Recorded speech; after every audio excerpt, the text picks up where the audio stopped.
Good.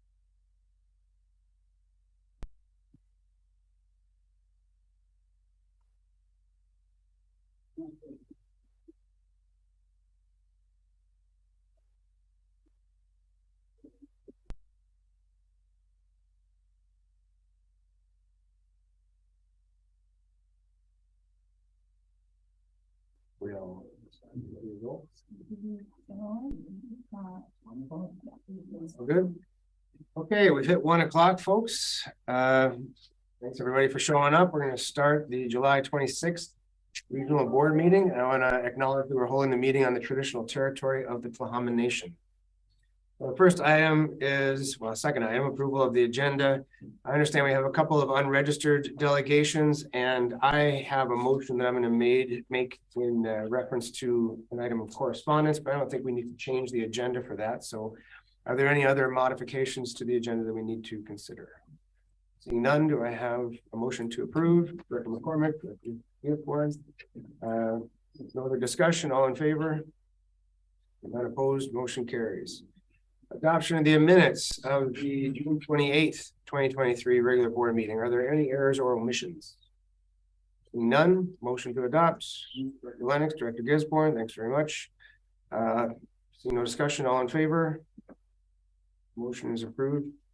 Thank you. Delegations and inquiries. So we have 2 unregistered. Are we willing to listen to the delegates? Okay, I'm not seeing any opposition to it. So I understand we have Francis Ledre and Tom Day. Ms. Ledre, are you here? Okay, maybe we have just the one, Tom Day. Thank you. There you go. You have 10 minutes. The floor is yours. Okay. Thanks.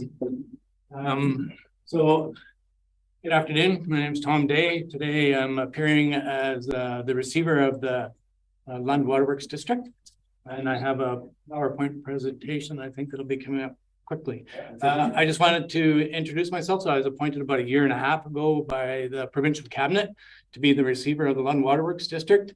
I was appointed, I guess, basically on my background of having worked for over 30 years in local government, actually 35 years in local government, and nearly 30 of those as a chief administrative officer. So I retired in Powell River, and I worked throughout the province, really. So I was appointed, as I say, about 1.5 years ago, and really I was tasked with trying to bring two primary objectives. First, trying to bring the Waterworks district into fiscal shape, and second, working with the regional district to try and bring it so that it could be transferred into a regional district service from the current improvement district. And so you can see from the graphic on the wall that the simplicity really of the Lund Waterworks district system, that's the mains that service the community of Lund. And also in the corner there, you can see that it was appointed as a improvement district in 1973. Before I graduated from high school. Is that working? People have fun with it, but it does work usually. There we go. So to update the board, sorry, on the current circumstances. The current situation is that the water being produced by the Lund Improvement District does not meet the Canadian drinking water standards. It's far below that standard. And so the objective obviously is to ensure that that water is safe to drink. And also we have to upgrade the dam safe, the condition of the dams. There's two dams within the system, one up here on Lund Lake and one up here on Tulin Lake. And both of those need addressing, and both of those I'll show to you a little bit later are intended to be addressed. Those dams are rated by the Ministry of Environment to have a high consequence rating. That means if they fail, they could have significant impact on the community, and this board could be in state of emergency. A third, sorry, let me. There it goes. A third issue is the storage reservoirs that will fail. There's no doubt that they're going to fail because there were 3 and now there are 2. One of them that Director Lennox is very familiar with because it sits on his property, failed completely, and they're all made of the same material. And so the 2 primary reservoirs that hold the water for this system will fail without a doubt. Another problem is that the treatment that currently exists with that system leaves TH and trihalomethanes, thank you, which are linked to cancer causing. So those are in the existing water system. Basically, this water system is a disaster waiting to happen. And if it's a disaster, it's in fact an emergency operations center of yours that's waiting to happen.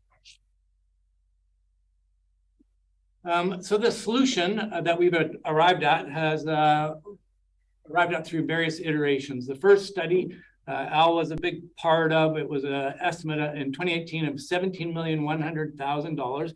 It was a 100% grant that was applied for. I think there was a lot of expectation that that was going to get approved, and at the very last minute, it wasn't part of the approval package. And then in March 22, there was an estimate. Unknown caller. Sorry. There was an estimate done that indicated the cost would be about $24 million. And under this new grant program, the locals would pay 27%. I was hired right in around that time. I felt that that estimate wasn't realistic. I was correct, but I was really wrong because I thought it was overestimated. And in fact, it turned out that it was underestimated with what was proposed. And so working with Al, I applied for 2 infrastructure planning grants, which is kind of out of the ordinary. The ministry gave us 2 grants. And I led a design build proposal that looked at the opportunity to completely upgrade the entire system. And that cost came in at $30 million with the locals paying 27%. At that point, the ministry was oversubscribed, and so they asked us to phase it. And so we came up with a phase 1 of $15 million. At that point, again, I went back to the ministry and indicated that, well, our phasing plan might resolve, but we weren't 100%. We didn't have any engineers on staff. We didn't really have any staff. And so I asked again for additional money from the ministry to hire a consulting engineer. And they gave us $20,000 to hire a consulting engineer. And we in fact really lucked out. We hired an awesome engineer that understands small community finances, understands small community water systems. Another thing that I did is that I asked for volunteers to be an advisory committee from the community. And we have a number of the volunteers here, but we had 7 people, including Director Lennox, who volunteered to help steer that system. So it wasn't just coming from me, but it was the whole community, or the community representatives and myself.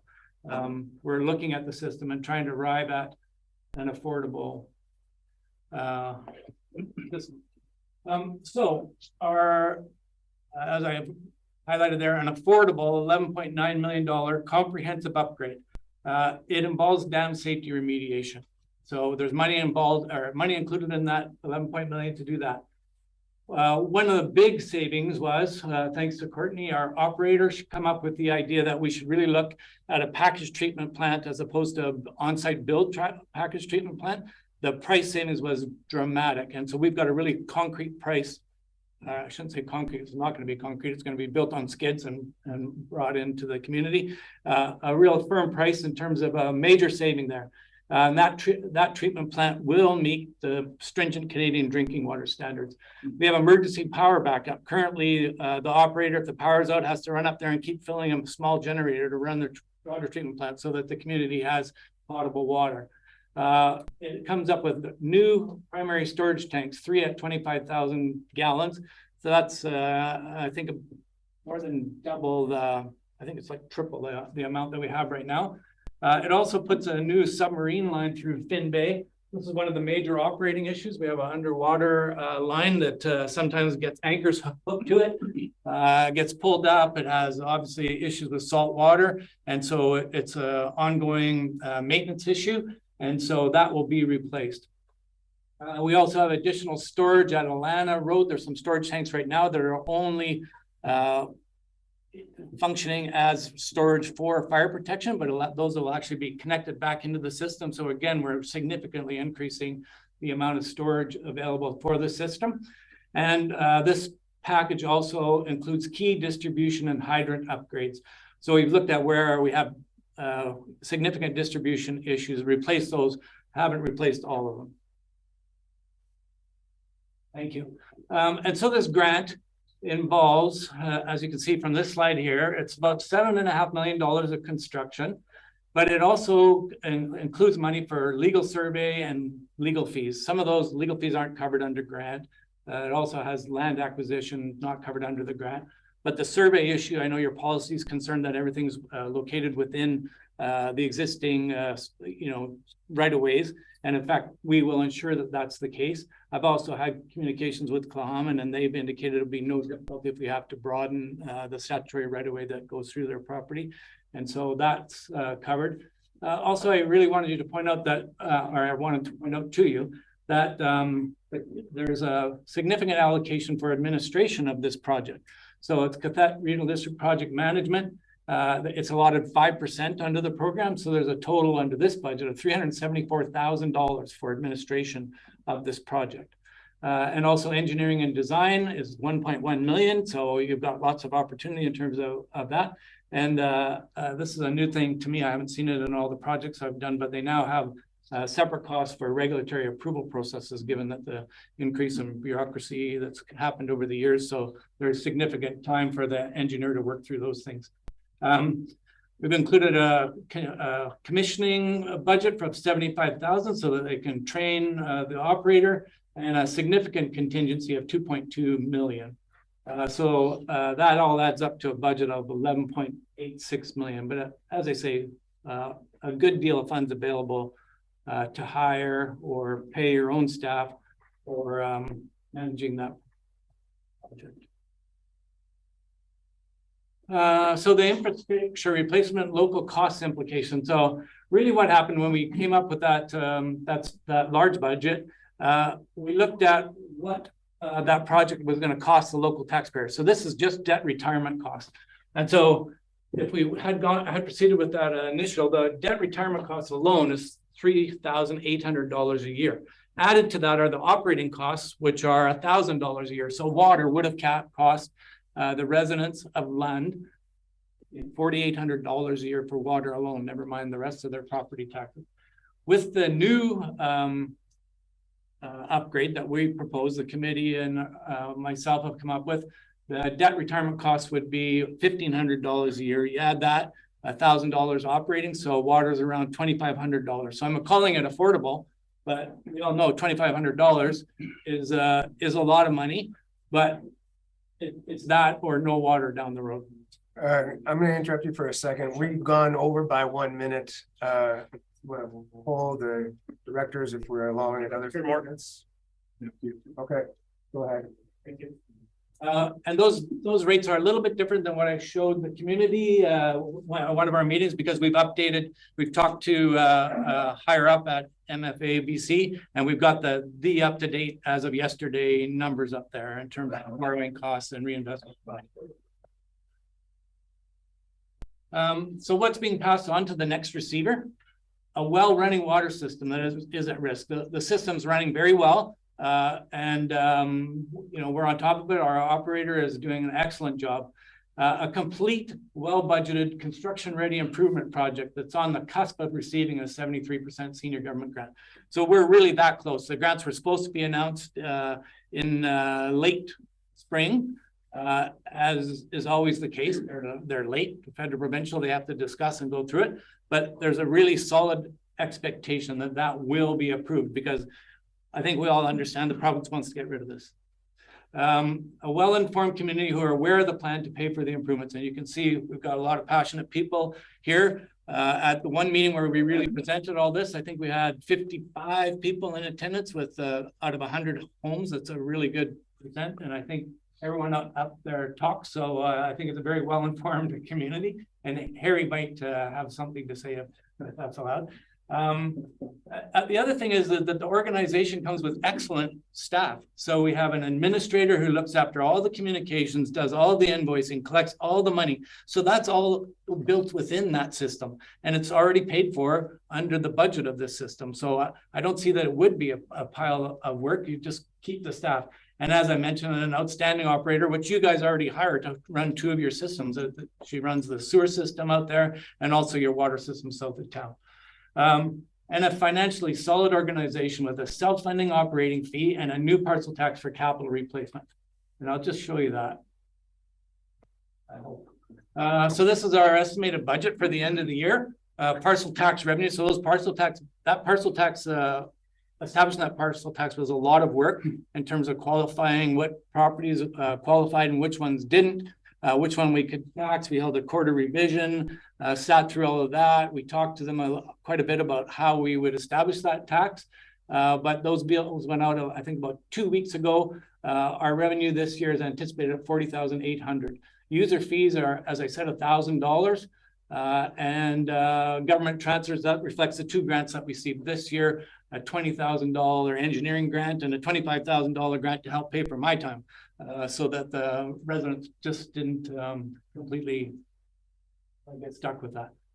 Expenditures, our administration is around 78,000, operation is 83, and transfer to reserves is 36,000. So out of that revenue, we're able to transfer a full $36,000 to reserve. And you'll see that that also leaves us with a $13,000 surplus. So really we're 49, almost 50,000 bucks to the good with that, that operating budget.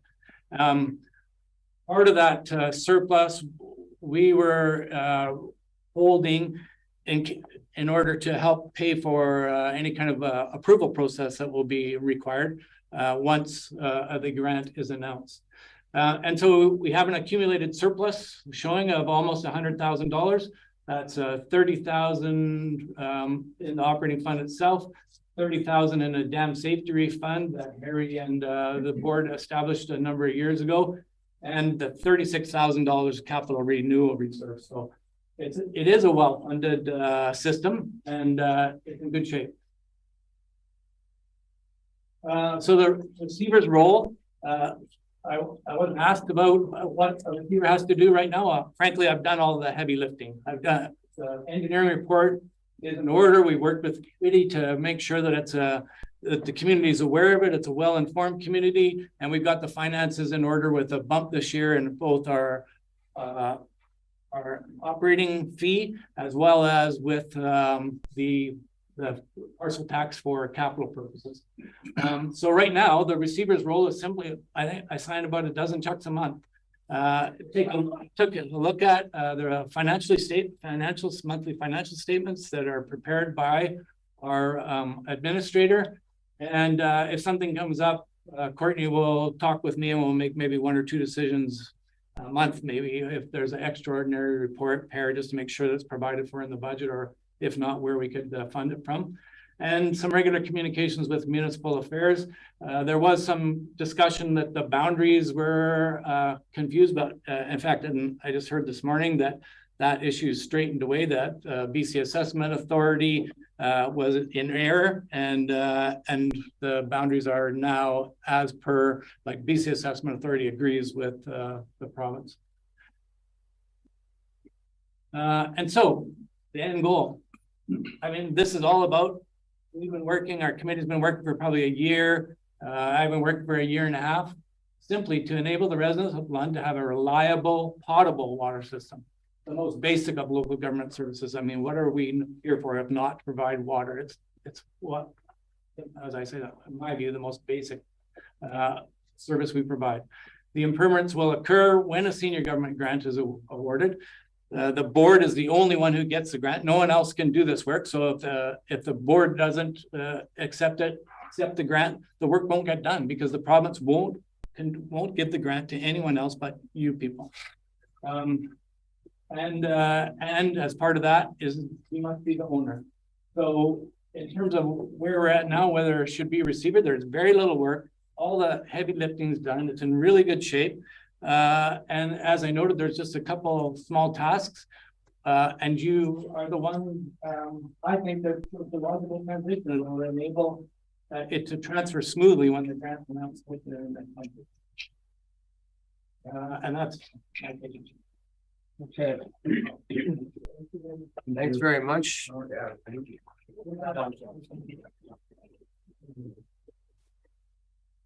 Okay, we're going to ask, I'm going to open it up to the directors if they have any questions, but I'm just going to remind everybody that it is an opportunity to ask questions and not an opportunity to enter into the debate. So Director Elliott and then Director.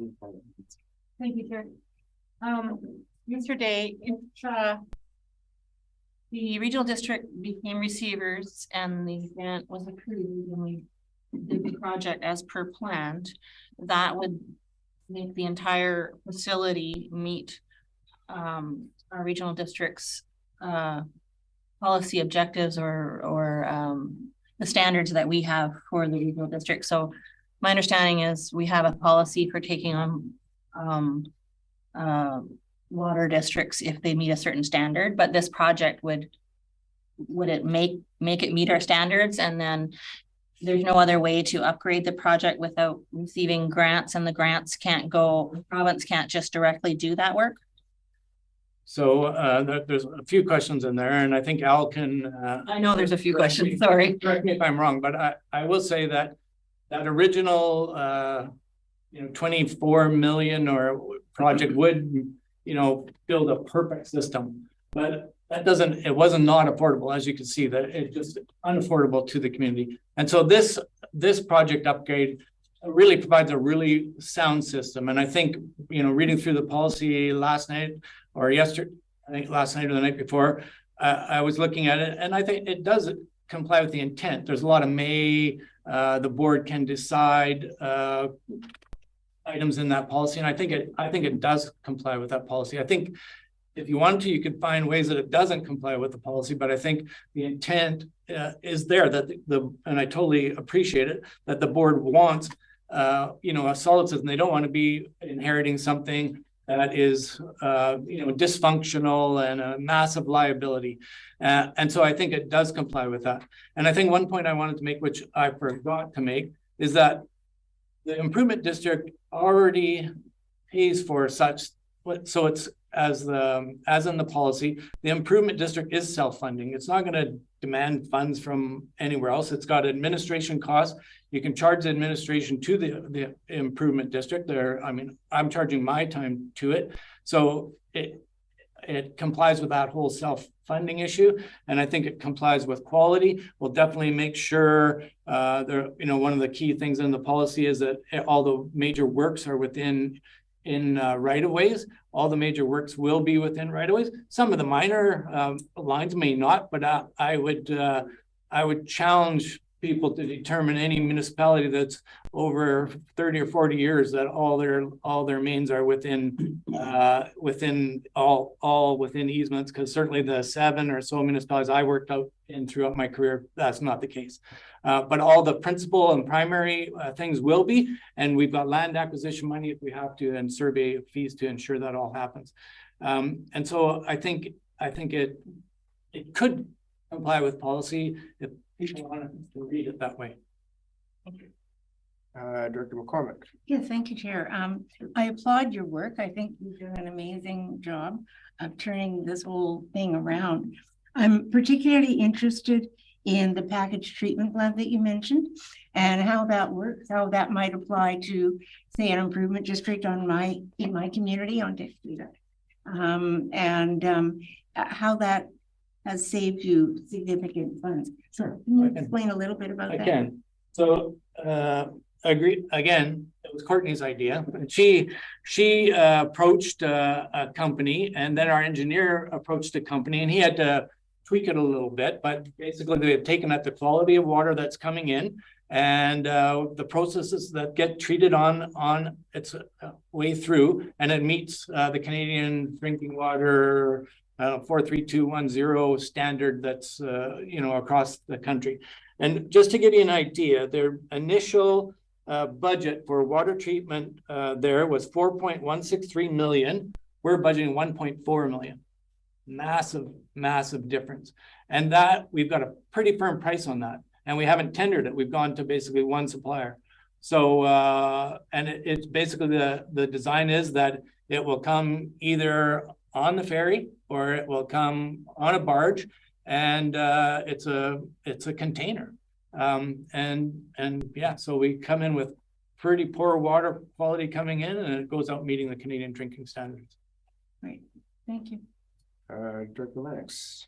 Yeah, again, thanks for your quick delegation here and getting this all organized for us, and thanks to the community for coming out.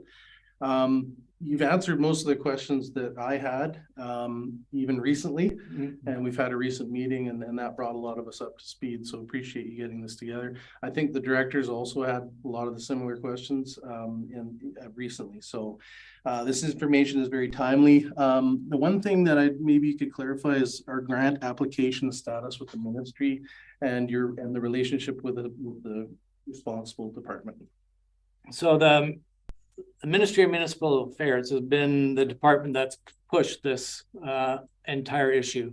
And it was really the brilliance of Harry and his board member when they all resigned that forced the issue, because the province doesn't give infrastructure grants to improvement districts. They're trying to basically force the regional district to take over these functions. They are not going to support improvement districts. And so Harry and crew resigned because within the statute it says if there's no board, the province becomes the receiver. And so that's how I got it. So they're the receiver. They appoint me. The locals pay for me, except for the grant I got, but they appoint. And so they have been the ones that are pushing all along to get the grant. They've really given Al, I think we've got $75,000 in infrastructure and operating grants over the past year and a half. It's all come through you guys, and then transferred to the improvement district. So they're really pushing for it, and that's why I'm very confident that we'll get that grant. Just a quick follow-up. Sure. You've identified significant concerns at the beginning of your presentation. It gets people's attention right away. But also a lot of the solutions and actions, you appear confident that we're on the right path, and we have, we're meeting the goals of the policy that URD has for acquisition. I believe so, and I'm happy to sit down and kind of sort through that if needed. Apparently, I still have to be receiver until the middle of September. I don't know how they can refuse your resignation, but they have. Till the middle of September, I'm happy to sit down and explain how I think the project can meet all those requirements. I totally get that you need a policy like that to protect yourselves, but I did want to say, like, the improvement district already pays for insurance. The MIA rate will be better than the commercial rate that we're paying. We've indemnified our employees and whatever. So all that risk is covered already, and it is self-funding. It's a self-funding entity. So I think it should work. Thank you. Okay, Director Gilmore. Thank you for attending. I was not actually in attendance at the committee of the whole meeting, so I did watch it to understand some of the discussion. Big thanks for the job you've done because of your experience in local government, so that you know the unique situation of local governments, improvement districts, and regional districts. My big question is, if the regional district decides, to decline the opportunity to become the receiver, we've seen what's happened in Surrey. What is the probability that the province will just say, regional district, you get it? Because, improvement districts, regional districts, children of the province, and essentially the province's mom and dad. So I'm wondering, if we did actually say, no, we're not doing it, what would your opinion be on? My opinion is I don't think the province would force you to do it. I think the province has an alternate plan in place in terms of appointing a receiver if the board doesn't take it on. I think what that does is just delay this decision you're going to make today, though. It just makes more bureaucracy, more delay, because this is going to come back to your table when the grant's announced.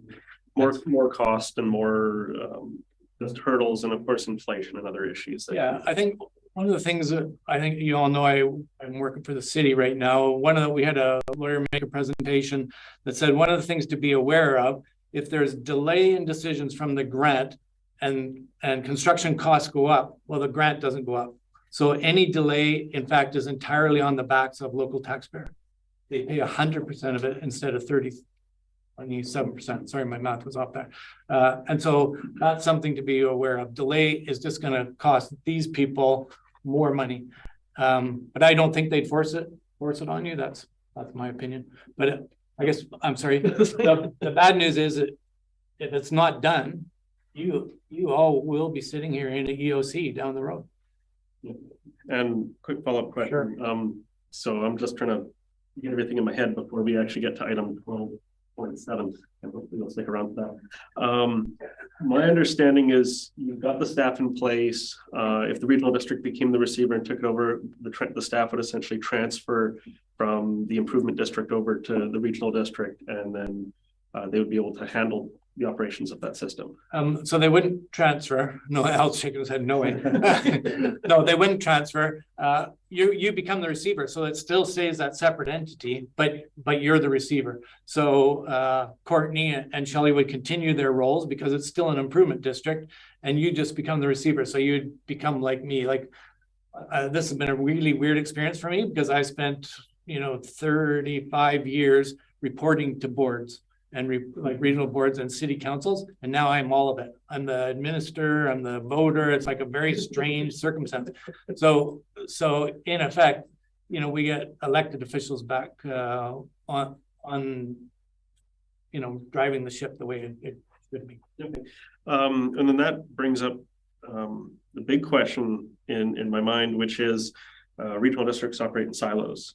And if we became the receiver, but we don't have an established service and service boundary, will the cost of us becoming a receiver be borne by the whole region, or would it be, do we need to create that service first? I think Al's much more qualified to answer that than me, but I will say that right now, the people of Lund are paying the entire ticket. And I can't see that changing. So they pay for my salary. They pay for the two, the administrator and the operator's salary. So they're paying the 100% of the ticket right now. I can't see why that would change. Okay. So in that case, my understanding would be if we became the receiver, it essentially becomes mostly cost neutral on our end until such time that we would establish a service. I think Al's the one that needs to answer that, but then I'll hold that question for 12.7. So if there are no other questions at this time, I have just one.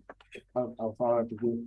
You had one graphic on there that talked about the receiver's role prior to the grant. I'm kind of curious as to what you see the receiver's role being after the grant.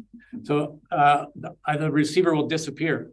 The grant has to go to the regional district, and it will have to become a regional district function. And so there's a process that you will have to work through with the ministry, and there will be a public assent process of some form. And I was talking to the ministry rep yesterday, and she was indicating that the assent would cover two things at once. One, that transferring it from an improvement district to a regional function, as well as the debt approval on the debt. So it's all one process. So if the grant comes in to move forward, it has to become a regional district function. That's provincial. It's the requirements of the grant. Okay. CA, you have a comment or question? Yeah, thanks through the chair. Tom, I just want to know on your calculations, regarding the 1,000 per annum and the 300 per annum, what were the number of those parcel taxes? What was the number of properties, whatever you used? It should be, so I think the number of parcels are just over 100, but the parcel tax varies depending on number of services. So in Lund, we have some parcels that have like 4 houses. Cindy's laughing. I mean, it's laughing. We have 4 houses, or we have somebody's house who has 2 services, or so the fee is a per service. So follow up then through the chair. So it's more than just 100. I was 100 parcels, but 145 actual connections. Yep. So for clarification, then the 1,000 would be multiplied by 145 and the 300 would be multiplied by 145? No, the, 300. I can get you that information. I'll talk to my finance person. Okay. No other questions? Thank you very much for being here today. Appreciate you. I'm sorry, I won't be able to hang out for the meeting. It might be a little while. I need to get back to work. Thank you. Okay, we have no unfinished business. Is Ms. Ledre here? An unregistered delegation. You have not. We're part of the unregistered, but if you don't want to speak, that's fine. Harry was gonna say your friends, please. Okay, just somebody speak up. I don't know who is speaking or would like to. Harry is going to speak in Fran's place. Okay. Is that allowed? As long as the board is okay with it, sure. Come on up. Please announce your name and you've got 10 minutes. Come up here to the desk. See, eh? If you sit there, you can be seen on camera Yeah. for everybody that's watching online. All right. Thank you. So, thank you for letting me speak. And I'll keep it under 10 minutes. 10 minutes and You could be the hook, sure. Don't say that. be good at it. There's a timer on the wall. It's going right now. Well, Tell us who you are first, just so I'm everyone. sorry, I'm Harry Robertson and I live in Lund. Okay, thank you. I have been on the water board for, I don't know, 15 years and you heard, we just couldn't carry on the way we were. That's where the receivership and now, we, the owners and people who use the water are really concerned what's going to happen here for us. And but so I just went through some of the what ifs here, which I'd just like to bring to you. The first one is that the regional district owns the sewage treatment plant. And so we had nothing to do with it. It's the regional district board. But it turns out that the plant needs water to run. And when it's run, it's sewage water. It's not it's just water that has to be mixed with, as any sewage water would, with the flow through and whatever goes through that pipe. It can't be too heavy and it can't be, it's human waste and other waste of cleaners and people and washing and all of those things. But I found it for me, it was very interesting that the only way the plant can work is to have enough fluids that will allow it to run through the plant and then be pumped out into the ocean, is what it does, as you probably know. And that's all handled by the regional district, because they own the plant, not the rest of us. And so right there, it's very, very important that we have a supply of water that we can give to you and hopefully to the rest of all of the owners who are on that. Just a couple of things that we run into here if we don't have water is well, Lund Harbor, or we sell water to the Lund Harbor, and the Lund Harbor sells water and pumps out the vessel's holding tanks. And incidentally, the Lund Harbor is it's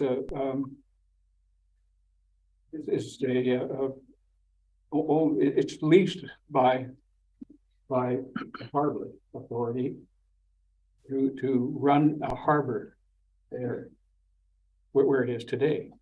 And the federal government that gives us that. So we have a lease, and they give us a lease. If fresh water cannot be given to or brought to the Lund Harbor, then there can be no harbor. That they'll lose the right to hold it there. Because there has to be, Lund Harbor is a commercial harbor, commercial fishing harbor, and fortunately we've got Louis Doug and prawners and others in there, but that keeps it going. And even though the last time when I was involved in there, the amount of money that the commercial people pay to the harbor is 4.7% because they get a good deal. But it's we could very easily lose the harbor if they come down on us. Lund Water District supplies the North Side Volunteer Fire Department water through 17 fire hydrants and services and maintains those hydrants in Lund. Courtney's very much involved in. And the water that they can supply is it's such that it really is a bad fire. I know that there's a new fire hall down the road, and they can supply the first load of tanker trucks of water, but they can only fill the tanks once, and then they find that they can't. They're on a well. It takes them a couple of days to fill their tanks up, whereas we could do it much faster with what we have. So we really have to pay attention to that, and especially in this time of the world where everything is dry, and we have no idea what kind of fires we will have to be dealing with in this here. Then there's the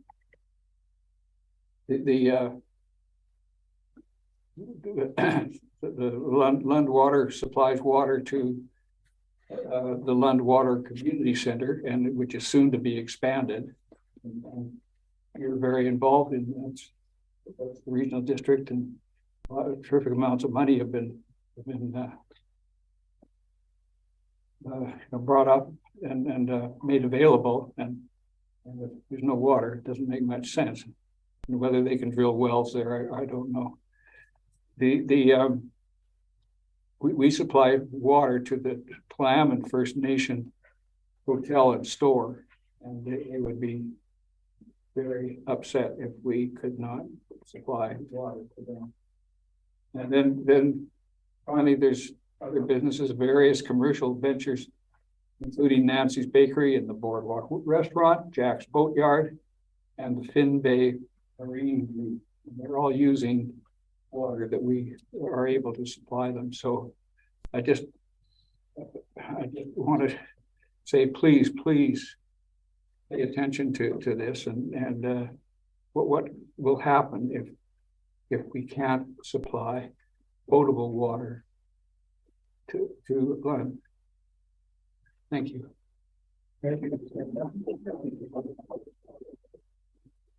Hold on a second. I'm just going to ask the directors if there's any questions at this point. I think most of their questions were answered the first time. No, thanks, Harry. I was just going to say it was really good to put some kind of education around how it in detail can affect the community. So really appreciate you kind of itemizing those things that we're all thinking about sometimes in isolation. Oh, thank you. Yeah, thank you. Okay. Seeing no other questions, thanks very much for your time. Thank you. Yes. Can I request that item 12.7, Lund Waterworks District Receiver, be moved on the agenda up to after delegation, so that we can have that discussion without folks waiting around for however long? I see no reason why the motion can't be made. You can make that motion. I'll move that we move item 12.7 up to right after item number 4, delegations and inquiries. Okay, and then seconded by Director Lennox. Any discussion? Being none, all in favor? Okay. All right, we are done with delegations and inquiries. We are now going to go to item 12.7. We're moving up in the agenda. Down there.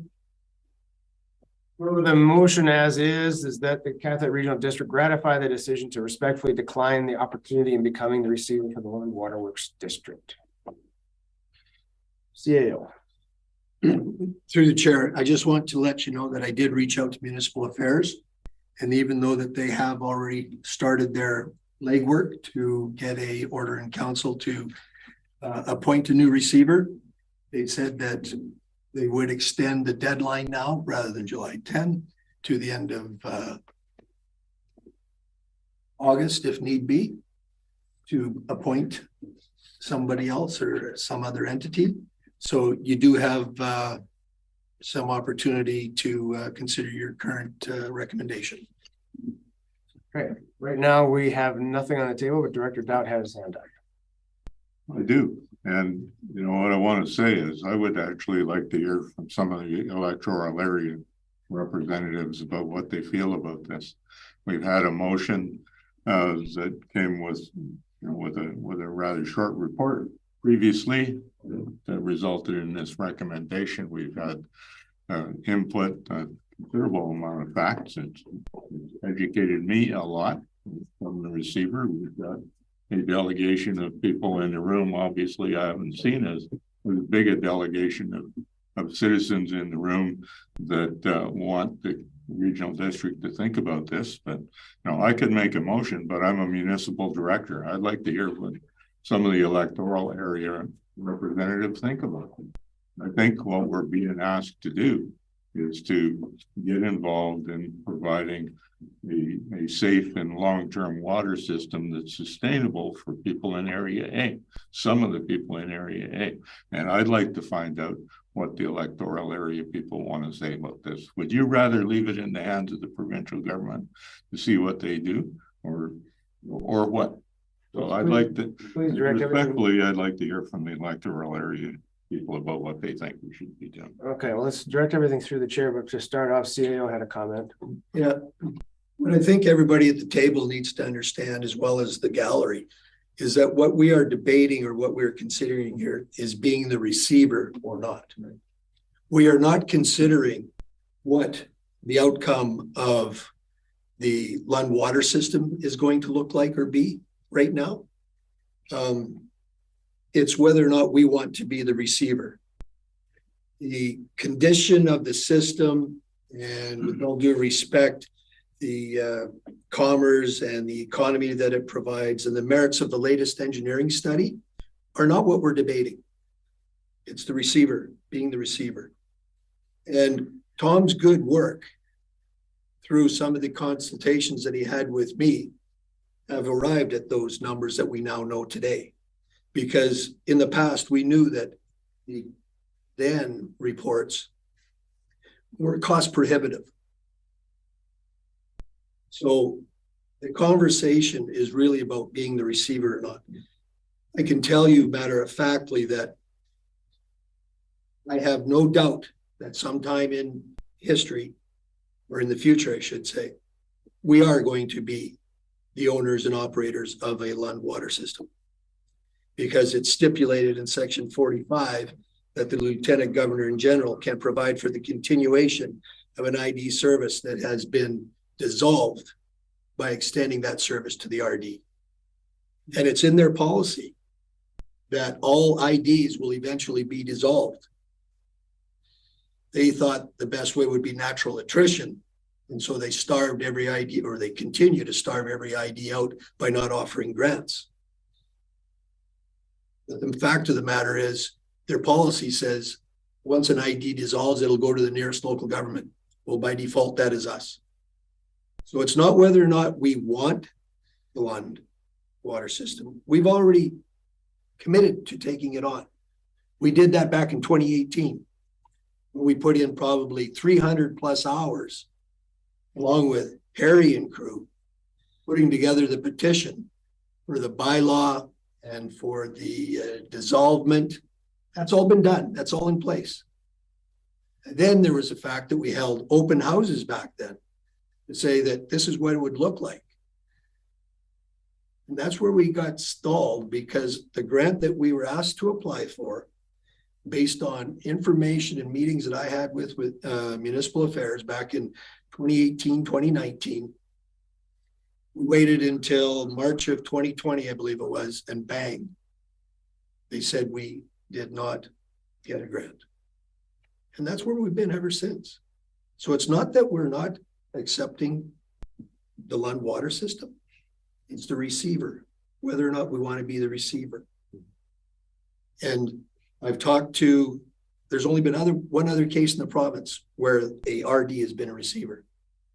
And my colleague actually had the opportunity of being in a position where he experienced being the receiver and not being the receiver. And he said, albeit all IDs have different unique characteristics, but the pathway with the less resistance neighbor-wise was the one where they were not the receiver. And the other fact of the matter is that we do not have to be the receiver to get the grant.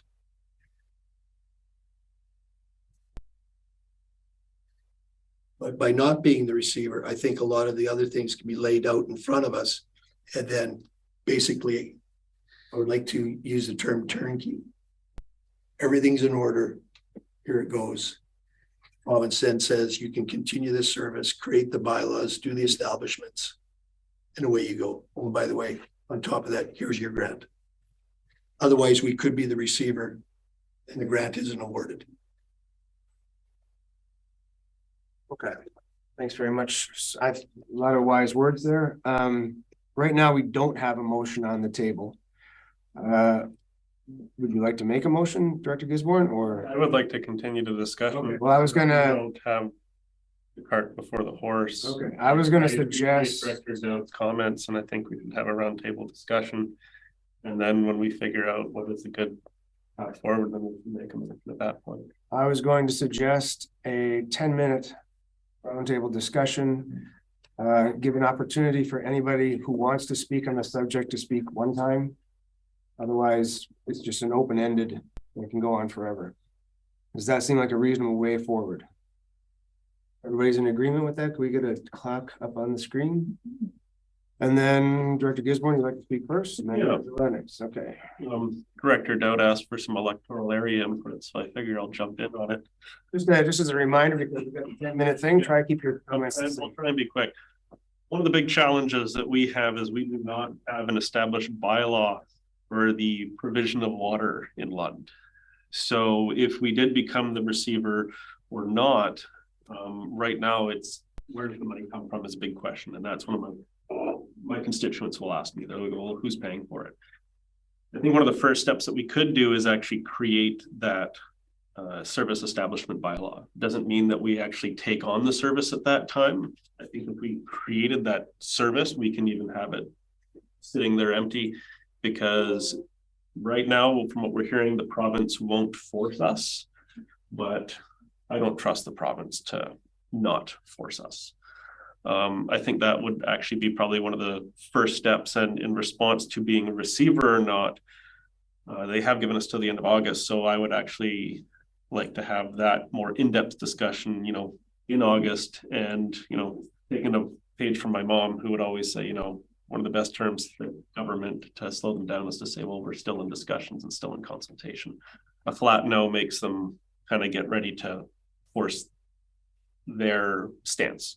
So that's my thoughts. Thank you, Chair. Great, Director Lennox. Yeah, just quickly, I think that it's Director Dowd's comments are reflective of what my thoughts are. We did not have a lot of information at our committee meeting to make an educated vote. I'm just speaking for myself. And now we have a lot more things to reflect on. I have an alternate motion to refer this to our next committee meeting and get a fulsome staff report with some of the things that the other directors have mentioned and all of this information in a full package so that we can have time to really discuss it there and have time to, create some of the questions that have been answered by the community and the receiver. But I think that's the appropriate, we've received an extension now, so I don't see any reason why we wouldn't take this away and review it at committee and. Okay, Director McCormick. Oh, sorry, Director Fall had his hand up and Director McCormick after. Thank you, Chair. I just want to, I agree with the comment made by Director Lennox. I think I was gonna, and I have a question related to that, but I first want to say, of course, water is super important. And the issue, and I really appreciated the comments by the CAO, because the issue is not so much whether this will eventually become a regional issue, a regional district service, I should say, but it's really about whether or not that future situation is better served by us taking on the receiver role or not. I think that's really the context for how I think of it, is whether or not we take on the receivership in the context of, does that help us set up a service later for the best benefit of the public. And to this date, the information I have is more leaning towards the recommendation on the table, but I also agree that we've received some additional information, and I think a little bit more discussion at the next committee of the whole, given the time and given the importance of this, and of course the issues that have come up in the information today. I think that would help us. And to that end, I guess, to my question, which is through the chair to the CAO, if he might know, is it, this discussion of the grant, and I really appreciate, there's this grant, and if we are the receiver, how that might differ, how we deal with that from how we aren't, and also whether we, questions, I guess the general question is there further information that could be forthcoming to the committee that would help us better understand how we would receive the grant, whether or not we're the receiver, how we would set up the service, whether or not we're the receiver, and how some of this stuff would go forward, some of the work that needs to be done in terms of delay. So generally, with and without being receiver, how do those help or impede us move towards eventually taking on the service and being in that best place there? So that's kind of general, but hopefully the CAO gets the intent here. You want to address any of that? Through the chair, I'll try to take a stab at it.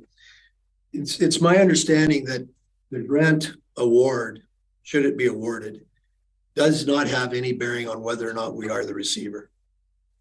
What really happens is the ball really gets in motion at that time when the province then has to get their order in council to officially dissolve the Lund Water ID, turn it over to the RD, and then the RD gets to work and does their establishment bylaw and everything else of that nature.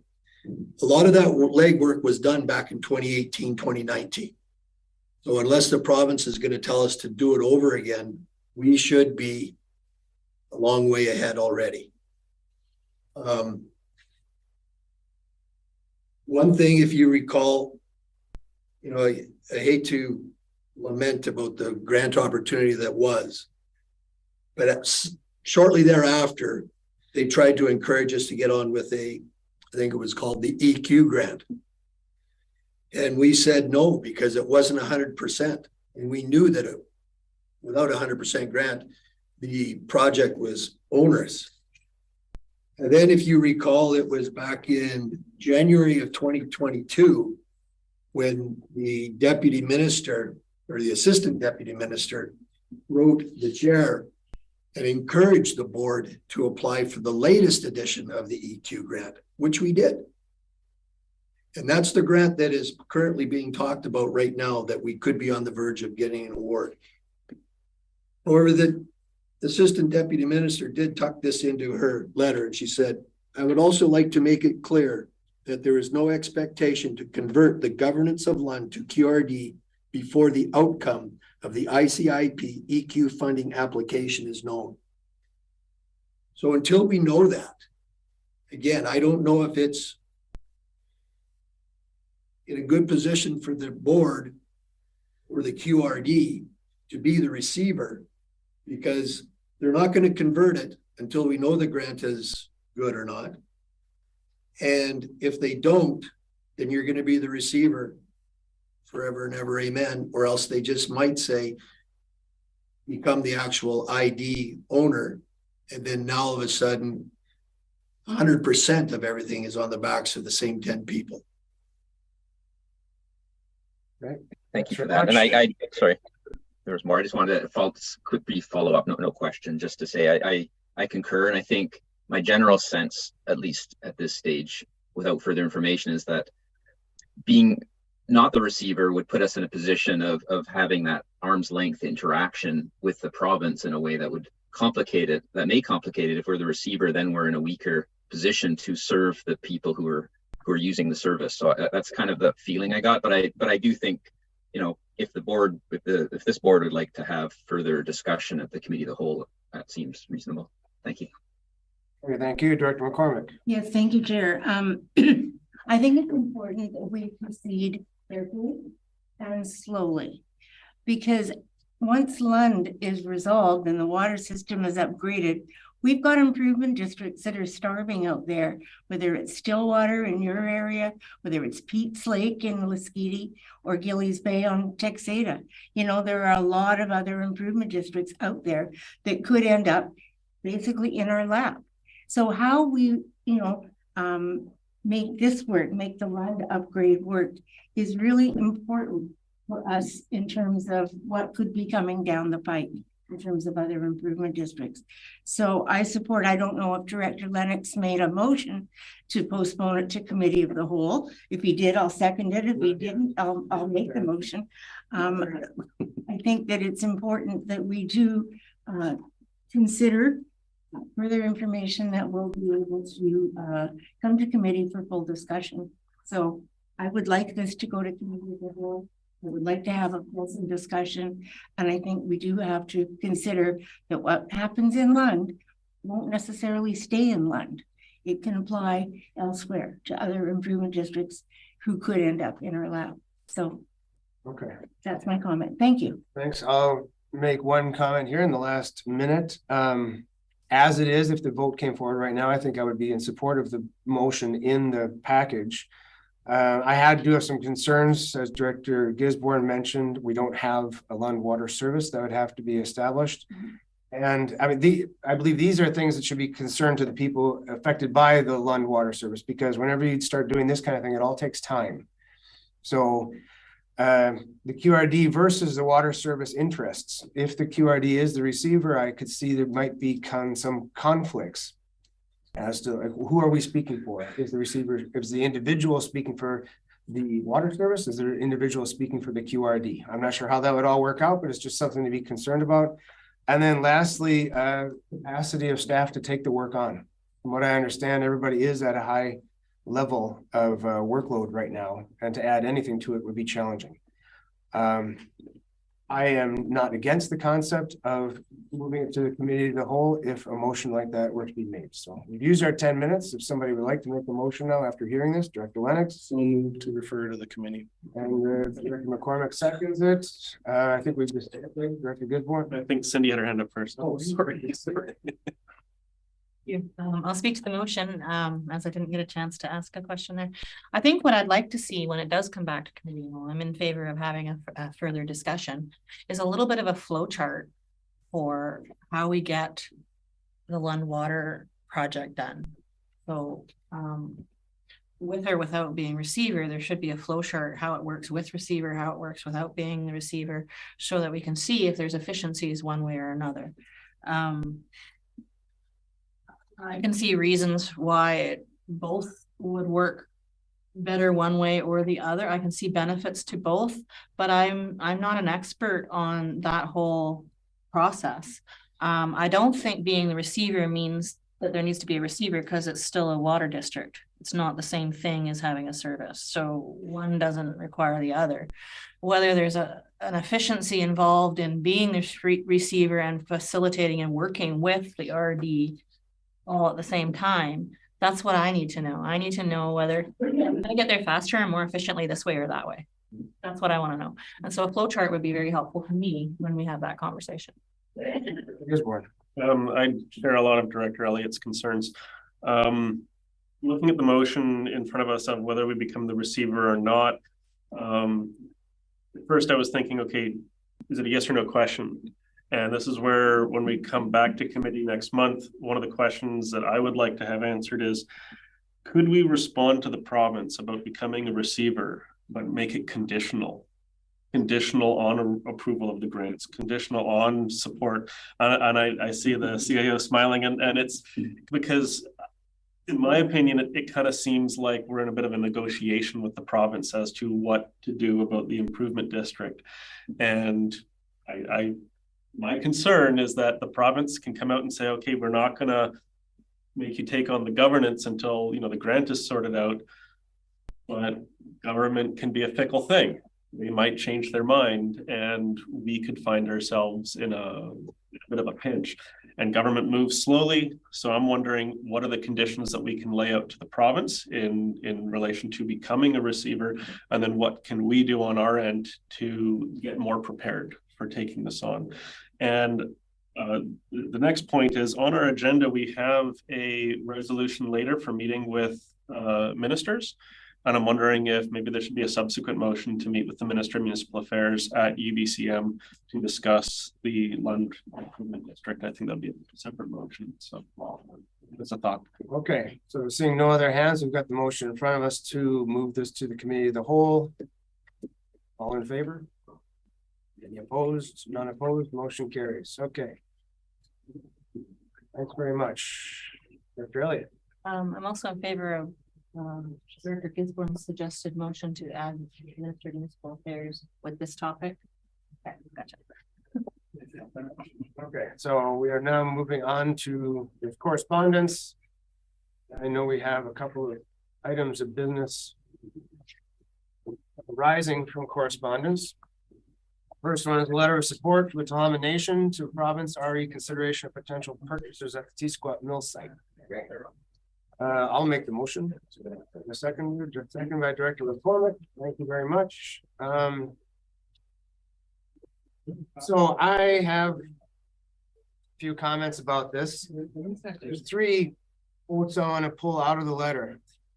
One says, the 3 governments are steadfast in their resolve to protect the interests of local residents by ensuring an irresponsible or unsophisticated party cannot assume control of the site.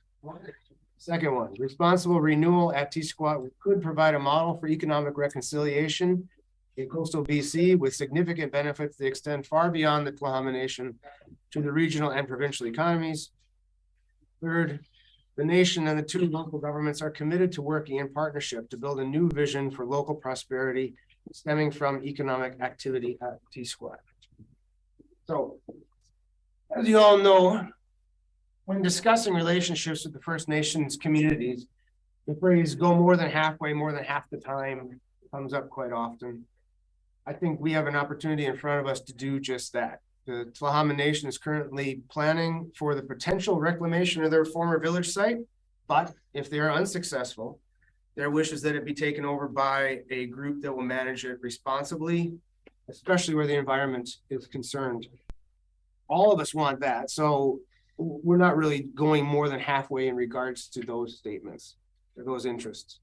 But where we would be going more than halfway is to participate in this statement without knowing for sure how the RD will benefit in the long run. A friend of mine told me an old Eastern European saying that translates to, I had a bad year, but at least my neighbor's cow died. And it sounds awfully bleak, and it is bleak, but what it's saying generally is that people sometimes find satisfaction in the failure of others. And I don't want that mentality to slip into our decision-making process. I think we need to encourage the success of our neighbors and have faith rather than suspicion that this is the only way to move forward. So I see this joint statement as something that has potential to be a crucial step in a long-lasting and very beneficial relationship with the other parties involved. But we won't know that until or unless we support it. So a show of solidarity and partnership could go a long ways, in my opinion. I will be voting in favor of the motion, and I would encourage other members of the board to do so as well. Director Gisborne, I saw his hand up, and then followed by Director Dowd. Thank you, Chair. It's interesting. There were 3 quotes in the correspondence that I picked out, different quotes. that I want to talk about first. I believe this was from the email itself. The nation is seeking the QRD support to encourage the province to only consider potential purchasers of the mill site whom are environmentally responsible and have an exemplary plan.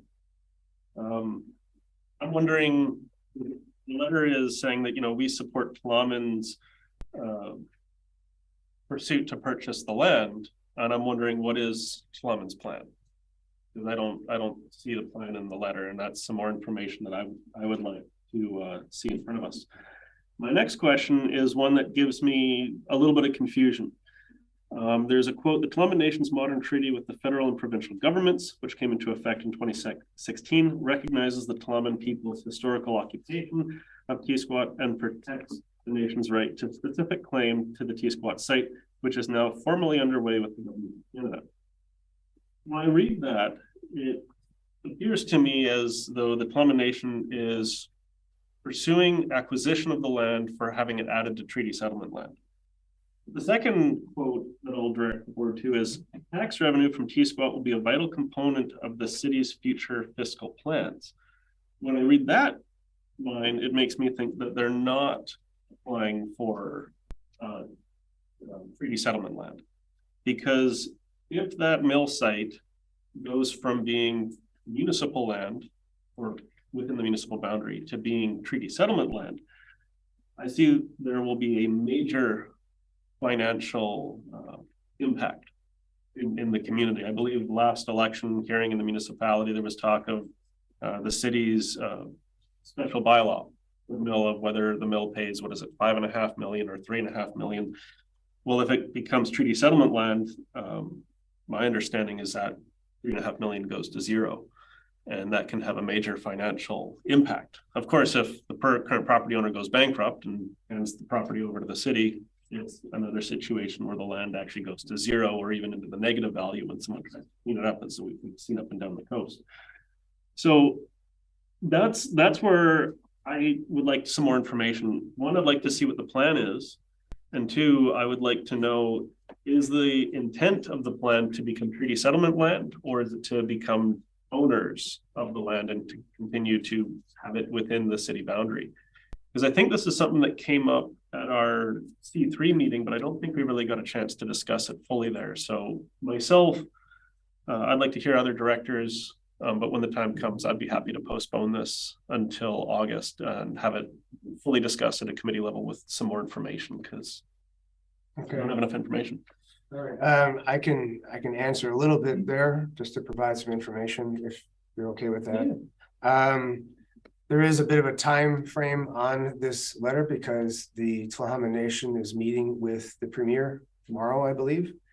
The concept of it being taken off of the tax rolls, part of the treaty is that the city would actually have to consent to that happening.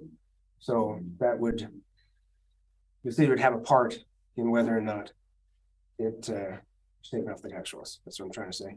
And the plan, I can't really speak to that very much. They recently approved a letter of support for them to get grant funding to build capacity so that they could hire the consultants to formulate that plan. So I think that is still in motion, but I don't want to comment any more on that because I don't know anything more than that. Director Doubt. Yeah, and make sure I say what I can say and not what I can't say. As a counselor for the city, I received the same letter of request from a different place than the regional district did. The city has not signed on to a letter. The city has requested that Tla'amin meet with the City of Powell River Council in camera to explain the plan, that they have and the benefits of the plan to the Tla'amin Nation and to the city in an appropriate forum. And for me personally, knowing the plan is a consideration. I understand what the chair is saying about his understanding of what the plan could be. The letter talks about, one that's of benefit to the regional district and one that's of benefit to the city, and includes land claims and includes many other things. From the regional district's point of view, I know that the Catalyst property in the city of Powell River pays at least $250,000 last year to the general revenue of the regional district. That's not something that may be affected depending on the city decision, although it could be. That's real dollars. It's 1,000 times what I pay. And to understand how that plan could possibly affect the tax being received by the regional district is, I think, important in the decision making to go ahead. I support reconciliation. The idea of economic reconciliation is one that I think will get a huge amount of discussion in the next years, because I think everybody who thinks about that has a different idea about what it is. But I think a reasonable way to go forward would be to ask the Tla'amin Nation for a detailed briefing of the regional district directors on what their plan actually is, so we know what it is that we're getting into. Previously, the grant we supported was a grant to the Tla'amin Nation from the federal government to prepare for the acquisition of the tiskwat property, if I remember correctly. This one is a little more. This is to tell other governments and others that we will not accept any buyer for the Catalyst mill that doesn't have the approval of the Tla'amin Nation. I think without having the details of what their plan is, I think it would be not advisable for the board to enter into an agreement like that. And right now, there is only one other party to agree with. Director Elliott. Thank you, Chair. First of all, I spent part of my career working on treaty negotiations and providing input to specific claims. And so a specific claim is not the same as a treaty negotiation. A specific claim is where a First Nation would have a court sort of process for a claim where previous promises have not come to fold, or they were wrongfully, the government wrongfully took from them land that belonged to them. So the way those happen is they're generally solved or sorted at the end of the day with compensation or money. And that money is restricted to purchasing lands on a willing seller basis to make up for what they've lost. And so they make their case. If the case is strong, the government tends to try to settle those with an offer of compensation. If it's accepted, they then take the money and then they buy other lands. They can try to convert those to treaty lands if they want to, but that is a separate process from settling a specific claim. So Tla'amin's treaty did not settle that specific claim that they are still working on with regard to the tiskwat area. That doesn't mean they get to have tiskwat back, but it could mean that they could have money to buy it. So we don't know where that process is at, whether it's 10 years down the road or imminent or what have you. We don't know what Tla'amin's plans or offers have been to date. While I'm in favor of a joint statement in principle, one that precludes all buyers except for Tla'amin is not what I would be in favor of. I'd be more in favor of a joint statement that talks about our shared interests and where we align as far as supporting the environmental concerns and all of the things that we do have as a shared interest, without saying that that means therefore Tla'amin has to agree with the buyer. I think it's a little bit like the phraseology that has to be changed before I would support it. That draft wording is not what I would support. Even though I support in principle the idea, it has to be not an exclusive Tla'amin owned jurisdiction as far as possible buyers before, but rather focused on our joint interests or shared interests and acknowledging those. So as far as this exercise being one that would support tiskwat becoming treaty lands, they're completely separate things, and I don't think they're relevant to what we decide about this. And yes, I would love to extend an invitation to Tla'amin to come share their plans with us, whether it be in camera so that they can share details that are maybe confidential. so that the board have more information to go. Yeah, and I just want to echo really good comments by the other directors, the same points that I had raised. And I do have some concerns that has draft written across it. And, you know, having a little bit of knowledge on some of the background, you know, toxic legacies and statements like that. And then, you know, again, statements that say that decisions in the past didn't benefit the residents of Powell River or the surrounding area is simply not true in my mind. And I do want to know what the plan is if we're signing on to a pretty detailed expectation document here.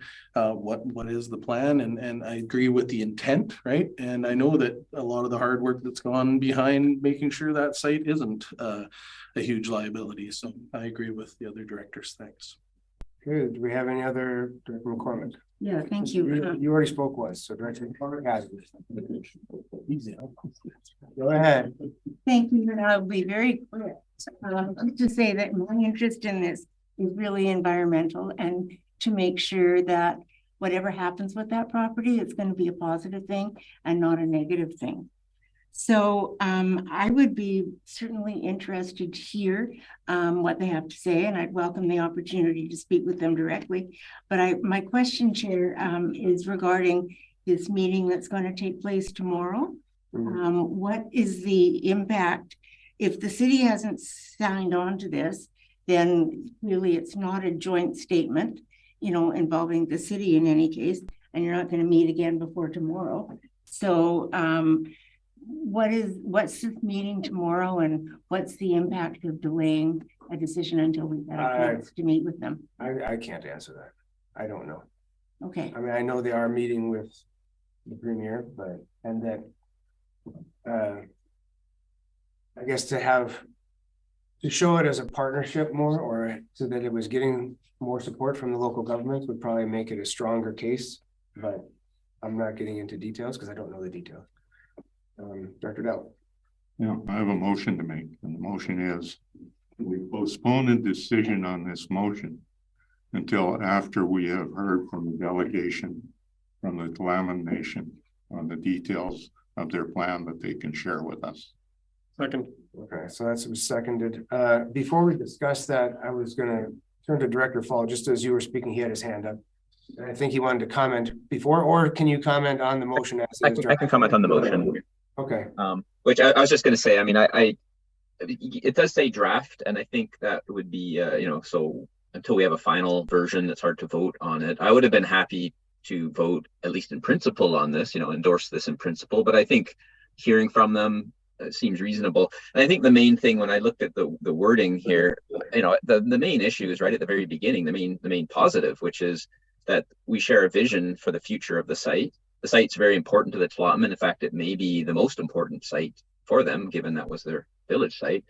And the vision is the foundation of the vision is the belief that the site, the water, and the other natural resources around are vital public assets that require responsible government. A lot of the letter talks about cleaning up the site, doing, you know, review of what is there, making sure it's managed properly, and, you know, some of the history and the potential benefits. And I recognize that a lot of the, you know, the plan or the benefits which government may benefit from which parts is maybe not clear, but it is a joint statement. It's a vision statement. It's not committing to specific details because the details aren't there, so we can't commit to them. But I do think hearing, you know, the motion before us is fine. I'll support it. But I think, to me, mostly the letter seems completely fine. And the one issue that seems to have come up that you know I would encourage people to think about for the delegation is that one about the, you know, the three governments are unified, you know, so are we unified in our opposition to the sale to any party that does not have the support of the Tla'amin? I think for me that relates to what exactly does that mean? And I think if it means what I think it means, I'm okay with that the Tla'amin, you know, that we don't want it to, we don't support a sale to a new owner that the Tla'amin are really opposed to on their former village site. I think that, but you know, that could be clarified and we could get some comfort or even changes to the wording. Maybe it's just a wording issue, and some of the wording in the draft letter or statement could be revised, and then we're more comfortable with it. So I'm fine with the motion. I just want to make sure I said that. I would have been okay with passing it right now or in principle, but I'm fine with waiting and postponing and doing trying to hear from more details first. Thank you. Okay, Director Gisborne. Thank you. I absolutely support the motion. Something Director Fall was pointing out is this, like refusal of potential buyers. And in my mind, that kind of, it gives me concern because the mill site right now is private property and the current owner is looking to sell it. And this letter is talking about, well, Tla'amin would like to be able to, have first refusal for anyone that might buy it that, they disagree with. But they're also, from the letter, looking to be one of the purchasers. So if you're looking to buy a property, but yet you also get local governments to agree to say, well, the buyer can refuse any other offers. How does that affect the value of the land when it actually comes to be sold? And these are just more questions that I don't have the answer to. So I would absolutely be in favor, and I am in favor of, hearing from a delegation and finding out more, because the letter is very strongly worded. There's parts of it that I agree with, but there's some parts of it that I'm like, I don't know enough to agree with it. And I would also like to thank Director Elliott's clarification and comments, because I don't know everything. CAO. Thanks, through the chair. I just wanted to make sure that I heard that embedded in that motion, there was a statement of actually inviting the nation to an in-camera meeting so that we could have them sit here. Was that directed up? Was that part of the motion? I think the wording assumes there would be an invitation. Okay. Yeah. Good. Any other discussion on this? Seeing none, all in favor? All opposed, none opposed, motion carries. The other item, 7.2, let's call it, business arising from correspondence. I have a motion here that the corporate officer can pull up on the screen.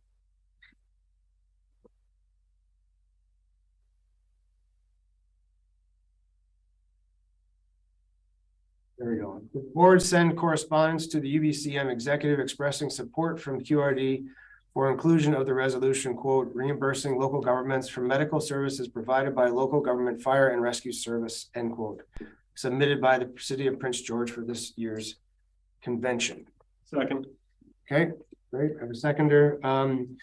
I read this letter from city of Prince George and I thought it fell in line with a lot of our concerns that we've heard from staff. So I thought it was good to show our support of it as well. Is anybody else? Director Doubt? Yeah, and I agree with this motion. I think it's an important service, and I know from work with North Island 911, the director, particularly volunteer fire departments, more of them are choosing not to provide first responder services, and they're doing that for two reasons. One, because of the cost of doing it, and the cost of the call outs, and the demand that it places on limited resources. So I think if there's reimbursement for the costs, or for somebody like the Malsapina Fire Services or Texada Fire Services to respond to those things, it's more likely that the coverage will be better, and that'll be good for constituents. Great, thanks, Director Elliott. Thank you, Chair. So we've had similar motions about this issue in the past, go to UBCM. I am in favor of some sort of cost recovery, if for the only reason that maybe puts the onus on the province to properly fund the ambulance service in order to save money going to the to the municipal governments, right?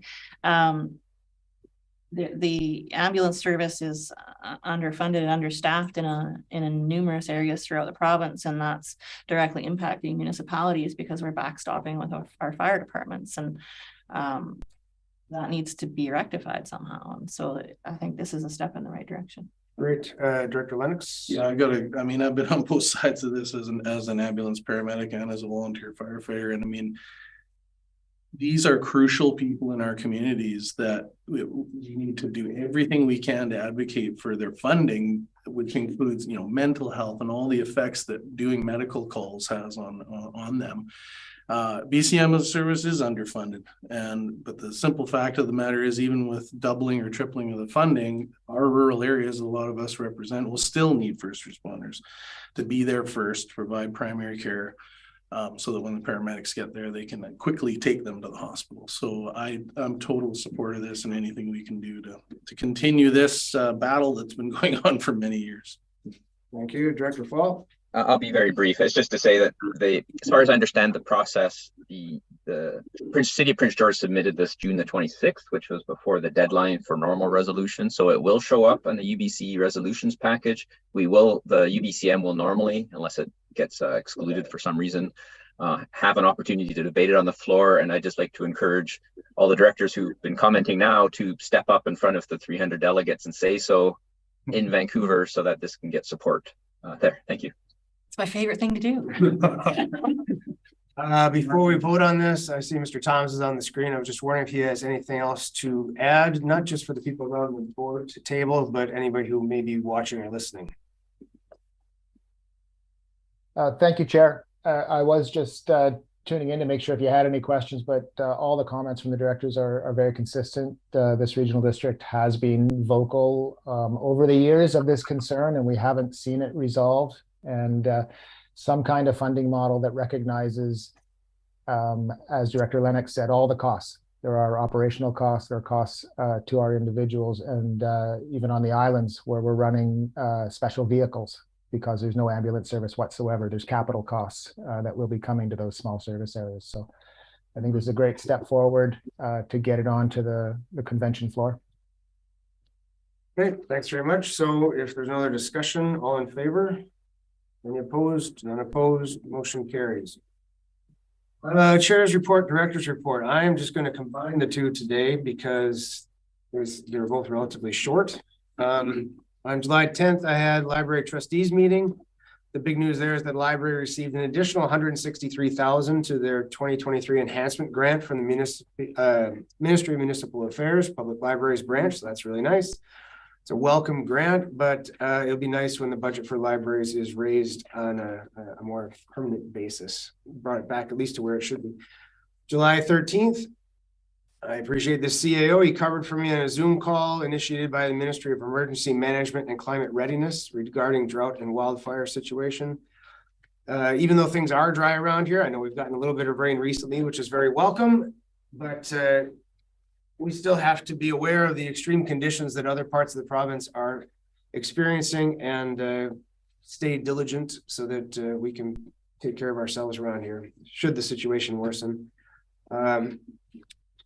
Also on July 13th, I was present at the City of Powell River Council meeting as a rep of the library to take part in the awarding of the community forest money, which went to many organizations, one of which was the library. We received a small grant for reflective film for the windows that will reduce passive heat gain in the summer and reduce the detrimental fading effects that sunlight has on books. On the 15th, I represented the QRD at the opening ceremonies for the logger sports.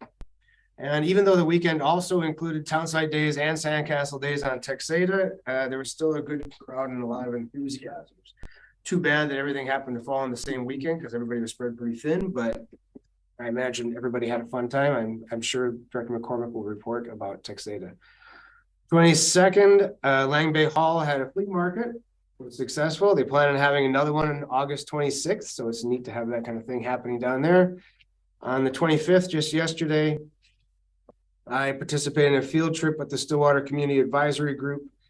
It was really interesting. We went out and saw examples of what they do to maintain visual quality objectives from specific lookout points in the bush, like from the Nanton Lake campsite specifically, and saw what they were doing for testing out different white pine seeds to try to find one that is resistant to a fungus that kills them off, and how they were protecting cedar seedlings from rodents. And then I just want to make a note that on August 23rd coming up, there's a neighborhood family barbecue planned for Palm Beach Park from 2 to 6 o'clock.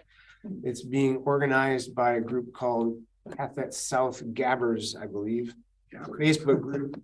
And it's just to bring the community together. So volunteers are needed, and if anybody's interested in helping out, please contact Nora at 487-0177. That's all I've got. I'm going to go to Andrew on the screen first. Director Fall. Thank you, Chair. I also have a fairly short report. The beginning of July started off with Arts Festival on Muskegon Island.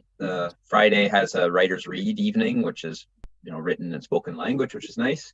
And Saturday is a full day of art, music, food. One of the interesting events that occurred was the Trashin show. So it's Trash and Sew. So it was a fashion show by people making clothing out of trash that they sewed together. So it was actually, and some of it is amazing when you see some of the designs, the dresses that some people make and other things. It's unbelievable. The time people put into that to make something that you'd be on the street for. Go downtown Vancouver with it. July 16th was the Laskeedy Internet Access Society annual general meeting.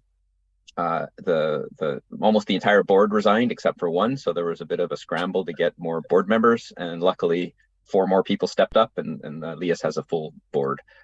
It's a bit of a challenging job keeping the internet going on Laskeedy, and hopefully it'll carry on for another year successfully. And finally, on July the 21st, I met with Dr. Dana Lepovsky to talk about her multifaceted archaeology project. One of she's got funding from the provincial or federal government to do actual archaeology on Laskeedy, and so I talked with her about the potential grant, which we'll consider momentarily, and about other aspects of that project. She's doing a lot of landowner outreach, and it's very positive. She came to our place actually. She sent some students. She has some graduate students and then research assistants who came to our property. Some sites, we have several sites that are known, and other sites are new. They walk around and they can identify them, and then they have a core. So they bring a percussion core, and they can look at depth of middens and identify sites and map them out. One of the master's students has a kind of backpack with a GPS on it, and he walks around looking at the edge of the site so it can be mapped. So quite a few landowners are participating in that. Some people are a bit hesitant, as you might expect, but a fair number are allowing that, so that we'll have a much better picture of archaeology on Laskeedy from that. And with that, otherwise it's quiet and dry. All right, one last thing related to the weather. So our fire weather went from extreme to moderate, which is good for workers. There's a small window for people to do some work before it dries out again, and then we'll be back to extreme again pretty soon, I think. Thank you. Thank you, Director Fall. That Trashin show sounds pretty interesting. I hope they cleaned everything up properly before they started making clothing. Director Gisborne. Thank you, Chair. Really only one item I want to report on. I've kind of been unplugged for the last 3 weeks. In the early morning of July the 7th, Stan Gisborne passed away in his sleep.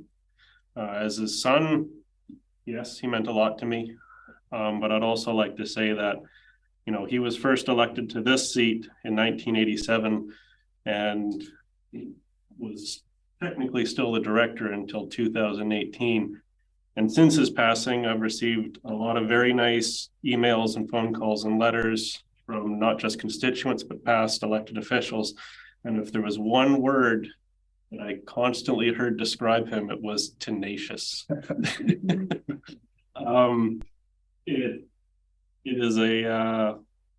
It's a big shift. It's a big change, but a couple of days ago, there was a phone call at the house from a constituent saying, I want to speak with my director, Stan Gisborne.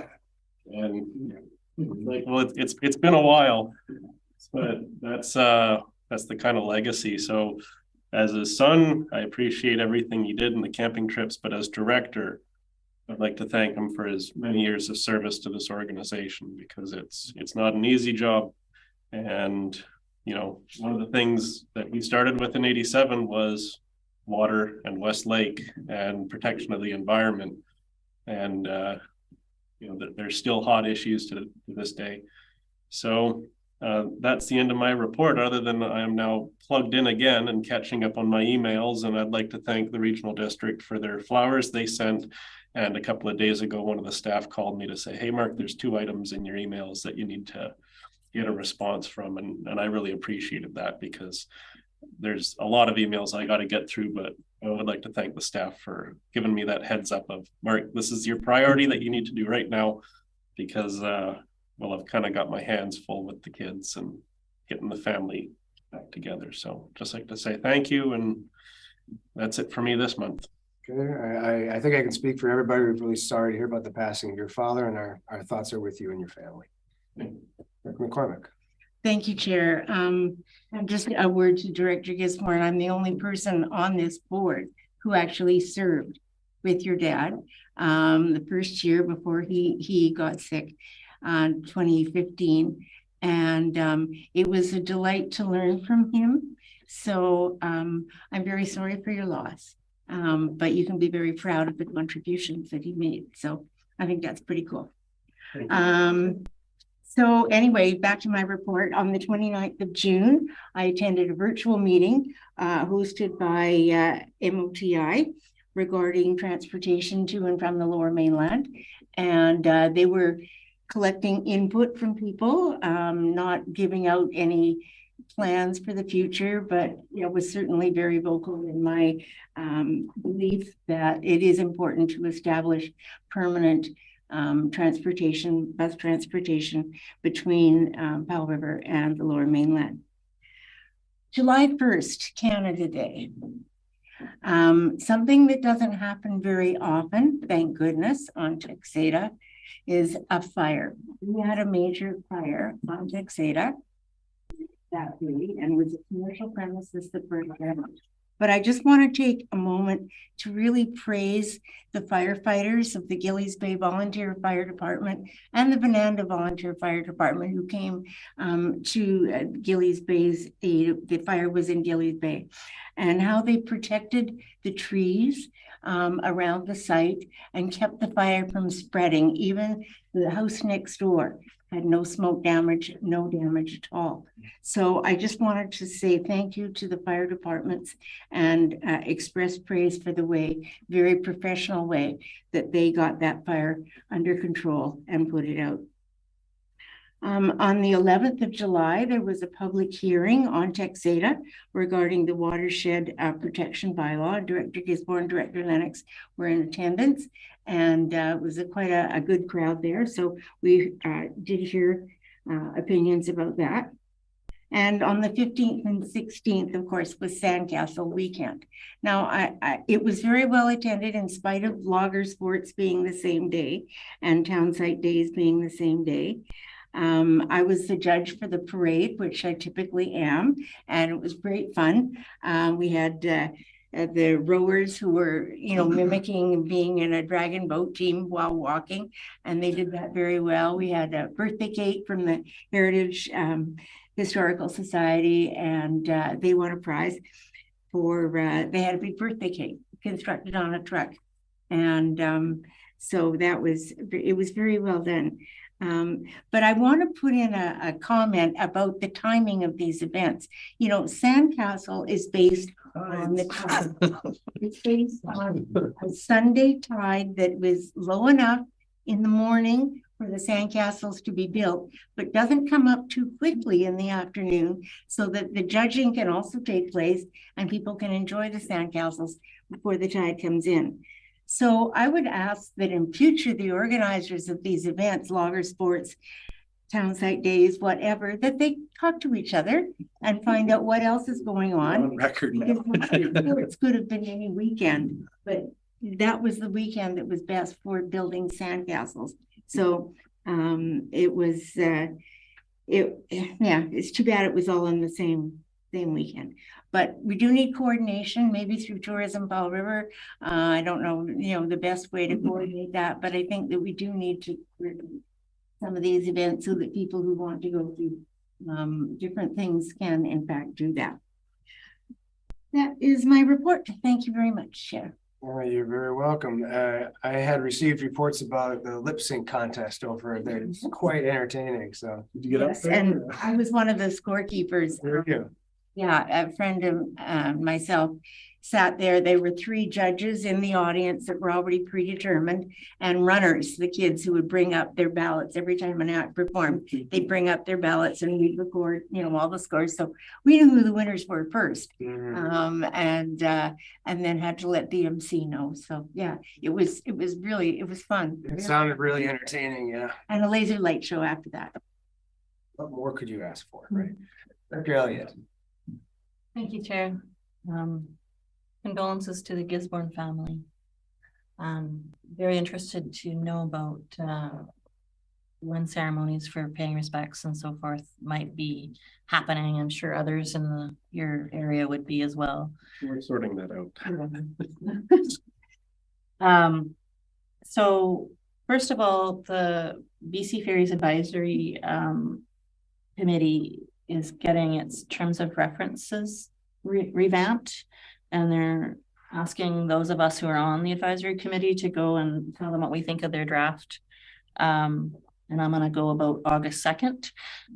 Director McCormick's already provided input. I've circulated the draft to everybody on the board and the CAO. So if people have input for that draft, I'd be happy to bring that forward to BC Ferries on August 2nd. If you tell me before August 2nd.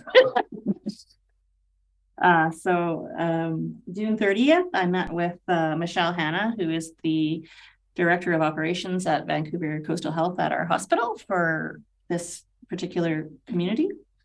And we invited along with me, the President, Rick Craig, and Treasurer, I think it is, or communications person, Sherry Burton, for the Westview ratepayers. And they were able to have questions answered about the Blooming Creek facility that were concerning a lot of people. So that meeting happened and that worked out quite well. I did go to the July 1st fireworks and festivities. The fireworks were a little more exciting than usual. They had some pointed at the shore and landed over on the edge, right on the land, and they exploded in front of people. Like, at least there was a bank to protect people, but I'm not sure. You heard about that, right? Anyway, so we had extremely exciting fireworks going on. July 19th, I met with our regional public health officer, Dr. Molly Ketla. I don't know if I got that right, but I met her first at the local Leaders United Forum for Harm Reduction that was in the Lower Sunshine Coast and then later in Vancouver. And she said she was going to be coming to Powell River and she wanted to look me up. So she did. We did talk about sort of the mutual interests in public health and whether there might be a role for an official liaison with the public health office or not. And she was going to consider that and make a request if she thought that was a good idea. So that was that meeting. I think she planned to meet with me again in the future at some point. Nothing official. Went to the logger sports, was able to represent the mayor there for opening speeches. And the whole event was wonderful. Really, really, really liked it. Some of the carvings were spectacular. Very, I did learn from some of the organizers that the future of that event is in jeopardy because it's just very difficult to fund one of those each and every year. So I hope that we do have some in the future, even if not every single year, but hopefully people can provide input to the organizers and let them know we're super interested in that continuing, even if it's not a totally annual event. Maybe it could be, every so often. And maybe the funding is almost all comes from private sources and industry, and the downsizing of the forest industry creates just less opportunity to fund the logger sports. And my thought was, well, if we do it less often with the downsized industry, maybe we can just, it could still survive that way. The idea was well received, but I don't know if that's going to work out or not.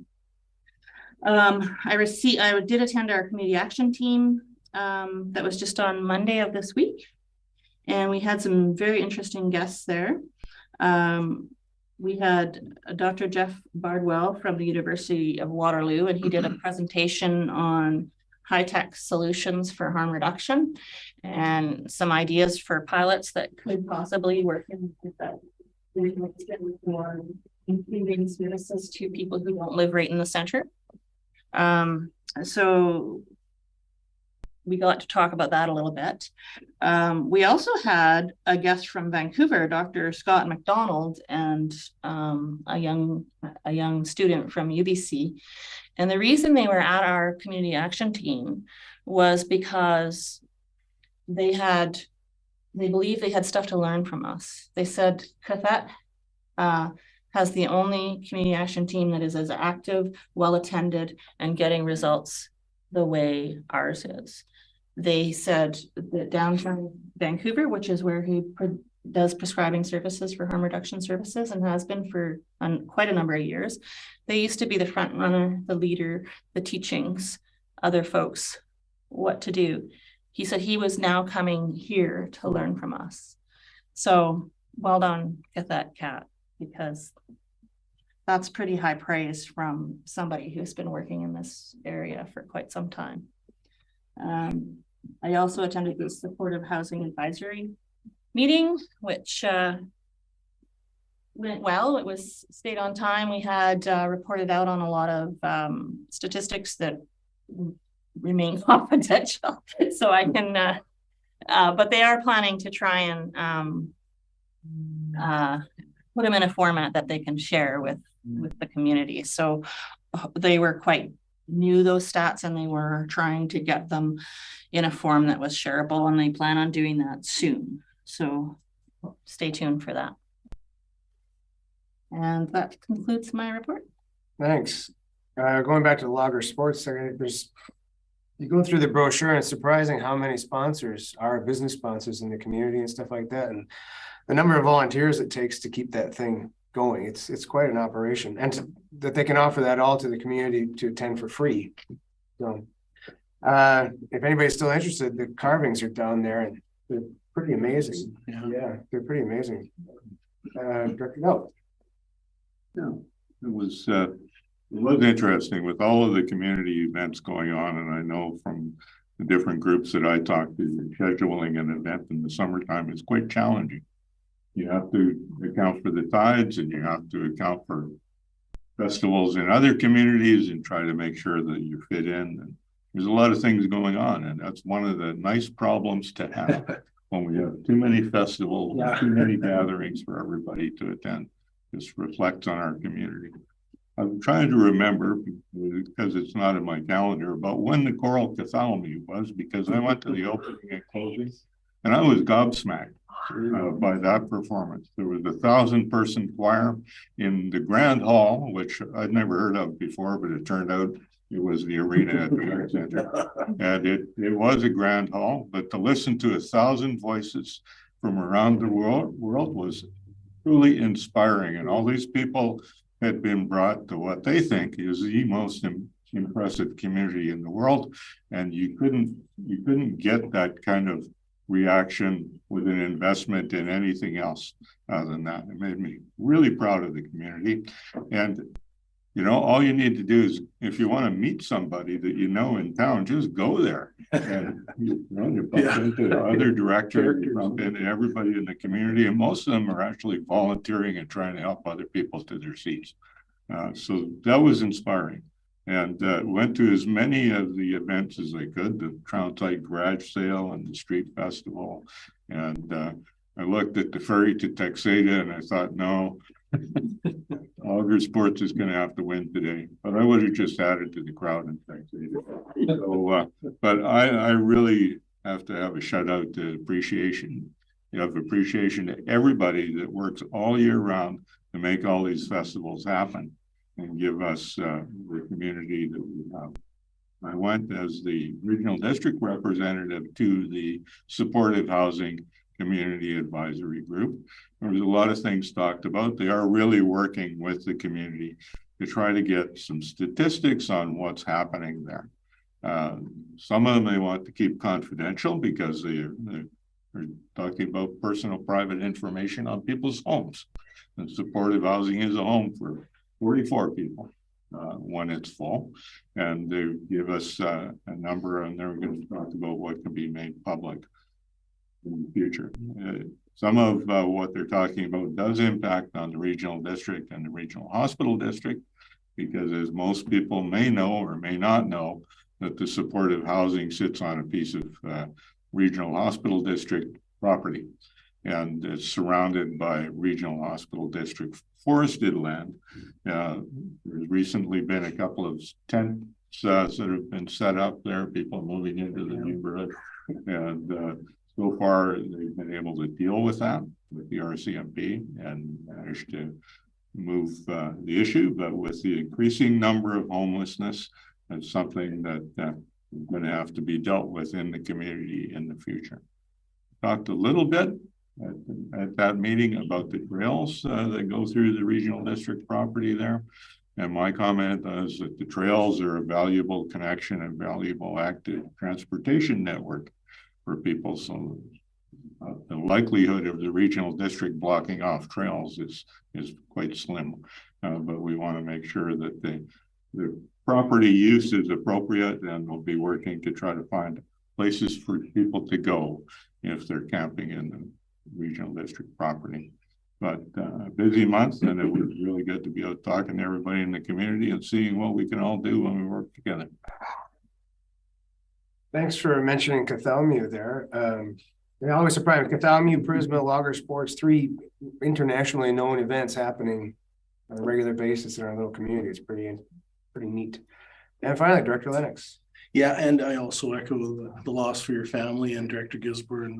That was a good description, a good label, and I have vague memories as a very young fellow with all those old directors that used to be sitting around this table, and there were some interesting discussions. Yeah, I did want to mention Tla'amin. Obviously, as a founding member of Tla'amin, it was very profound for me to sit there with some of these folks. And you know, Don James was there as the Academy president, and to see everybody here, you're right. If you go there, you see pretty much most of the community, all those choirs and the smiles on their face. And then we saw them out in the community, right? They were in Lund, they were everywhere, and it's very exciting for them as well. And they take us back with them, so that was pretty cool. Busy month, I'll tell you. Recreating is part. I took some holidays, so I missed the Logger Sports, but I heard it was good. And I'm sorry, Texada Sandcastle, and I heard that was awesome as well.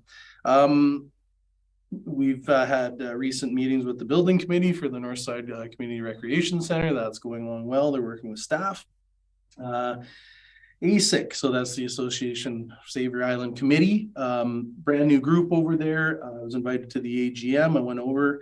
I think there was like 80 people there on the island at Pascal's, and really nice day. So it was nice to have an outdoor meeting.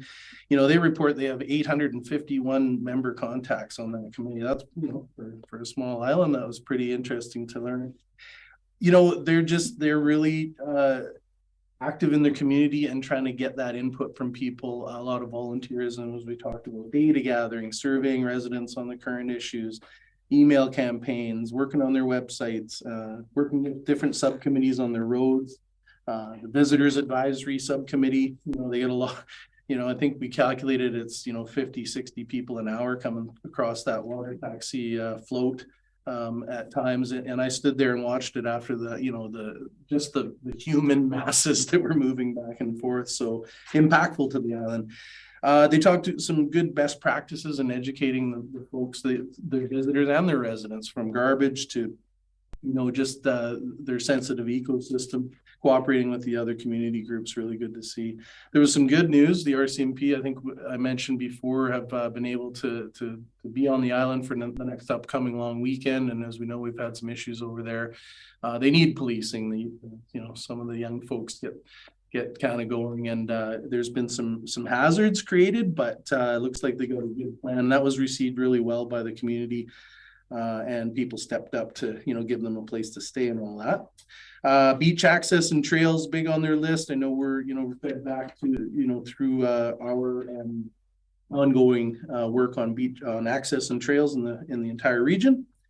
CIMAC, the Marine Advisory Committee, made an update at the meeting, very organized, and improvements to the shed, and again, some of the issues they experience on the long weekends. Got a tour of the Savory Shores Improvement District, which is, we just had a big discussion about the Lund Improvement District. If you want to see a system that is been developed and built to a pretty high standard and is maintained really well by a group, I'll take you over and introduce you. It was just good to see another example, because you just don't see it every day. So appreciate that with those folks.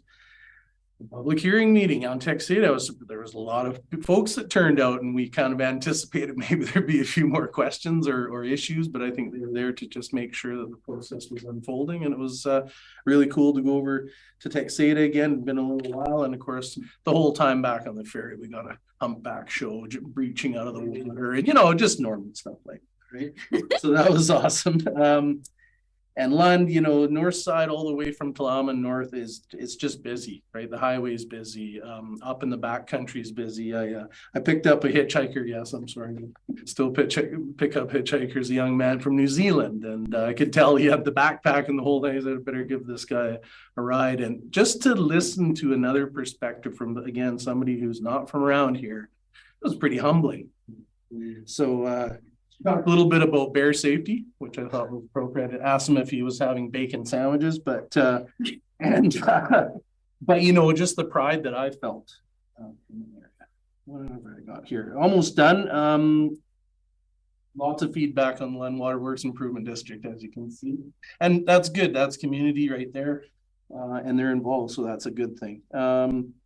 Lund's just crazy. The hub there, boating is nuts. It's the weather, and it's a really exciting place. If you just want to be entertained, go for, have a coffee and just watch the mayhem.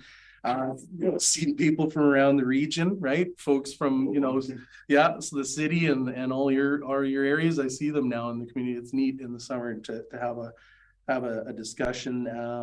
Fishing super hot, so if you want to go out and salmon fishing, give me a call.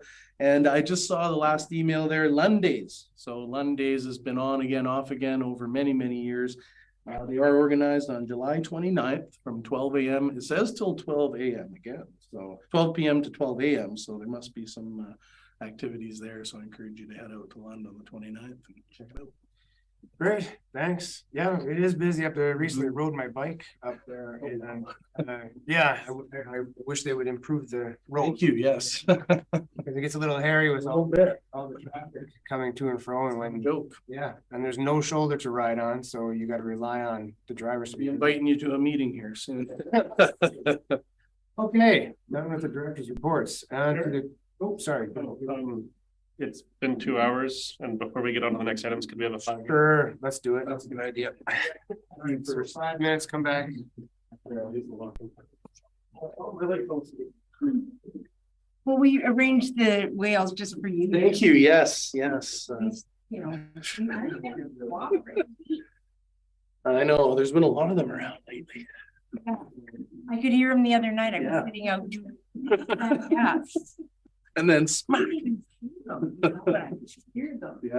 lots of them. Good. Well, it gives you hope, when these. Well, there's lots of feed in the water. There's lots of whales. There's lots of salmon. Like it's, I don't get.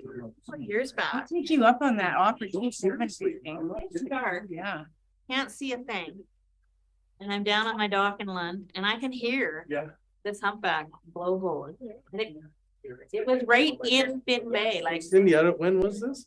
A couple years ago. Okay, so a couple years ago we came in from fishing, and I turned out right in the harbor. So that was probably the same. Like just hanging out. What's up with our bay? It's right there, like 80 feet of water. Yeah. But yeah, fishing's been great. I saw your brother out the other night. He looked like he was catching. Actually, probably both. Because of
All good? Just like to figure. Yes, thank you.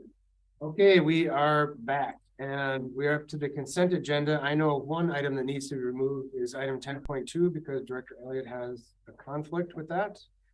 Other than 10.2, is there anything else that somebody would like to have removed from the consent agenda? Director? 10.4, please.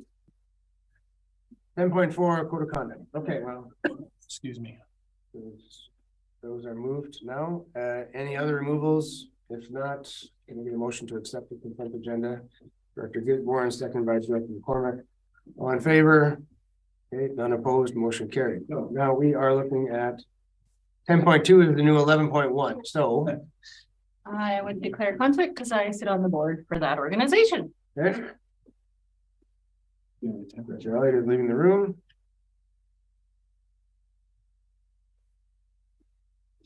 And motion on the table that the board approve a grant of $5,000 to the Powell River Therapeutic Riding Association, blah, blah, blah. Director McCormick, Director Gisborne. Any discussion? Seeing none, all in favor? Any opposed? None opposed, motion carries. Back in. Back in. Item 10.4, which is now 11.2, code of conduct. We have, the motion is that the board rescind code of conduct policy 1.15 and that the board adopt the new proposed code of conduct policy as presented. I will move the motion. Director Gisborne, Director Lennox, any discussion? Director Gisborne. Thank you, Chair. I pulled this one from the consent agenda, and now it's probably a little odd that I'm, moving it. It means I'm supportive of it. The motion is that we rescind the previous code of conduct policy 1.15, and I am very much in support of it. I am very thankful for our previous mayor, Mr. Sebring, for the work he's done with us. The new code of conduct, I like. It has a lot of really good work in it, and I think it can really help us work together, move forward, and be a guideline for all directors. But I do want to say one thing. I recall at a previous convention, I think it was LGLA, another municipal councillor from somewhere on the island got up and asked, with all these codes of conducts from the province, censures and things like that, I believe she asked, has there ever been a case where a censure was done and things actually got done? And it didn't really seem to get a clear answer. So I've given this a lot of thought because I've seen, maybe I'm a bit of a lightning rod. People contact me and say, oh, there's a controversy over in this municipality or something, and I take a look into it. And quite often someone will ask me the question saying, well, there's this controversy over here. Who's at fault? Who do you think's at fault? And when I look at it from an outside perspective, I tend to look at it and go, well, it's everyone's. Because quite often interpersonal issues can be resolved with teamwork. And a good team can really bring you together and actually has strength in your diversity and strength in your difference. I know Mr. Palm's gone, but I will use a sports analogy. Quite often when you want to build a team, you want to meet frequently, you want to meet often, you want to do it probably once a week. And when you're, say, doing a baseball team, you might find some of your team is really good at hitting. You're not good at running. Someone else might be really good at running, not good at hitting. Someone would be good at catching. People have their strengths and weaknesses. And when you come together and build a team, that's how you can overcome those differences and understand strengths and weaknesses. So I see this new code of conduct as a way to help just guide us. And the code of conduct can actually do two things. It can guide you, or you can use it as a weapon to bash each other over the heads. And if anytime things seem to start coming apart, I think everyone around this table should try and work at building a team, try and bring us back together, because otherwise, and I've seen this all over other communities, that when issues don't get resolved or dealt with, they sprout legs, they grow. And before you know it, they're rampaging across the community. And at that point, you can't get it under control. So that's my thoughts on it. Is this is a good guideline, but this doesn't mean that we don't stop trying to build a team. That's what we need to keep working on. So I'm in favor of this motion. I'm in favor of this code of conduct policy. Does it address all the concerns that we have? No. Is it perfect? No. But is it better than our current policy 1.15? Absolutely. And with that, thank you. Thank you, Chair. Thanks very much for your comments. Any other discussion? None. All in favor? None opposed. Motion carries. On to resolutions. Subdivision application, District Line 3009, 1956 Roberts Road, Electoral Area C. This is directors A, B, C, D. Do I have a mover? Lennox, seconded, Director McCormick. Thank you. Any discussion? Director Gisborne. Yes. We have an official community plan. We build these documents based on extensive public consultation, and the public's voice is important in this process. And every time we do public engagement on our OCP, the public, we want their voices to be heard, and we want them to feel like they will be heard when they come out and engage with us. The current OCP in our staff report says the applicant's proposal does not meet the minimum 1.4 hectare lot sizes recommendations in the bylaw, as two of the proposed lots measure 0.3 hectares less than the recommended minimum parcel size.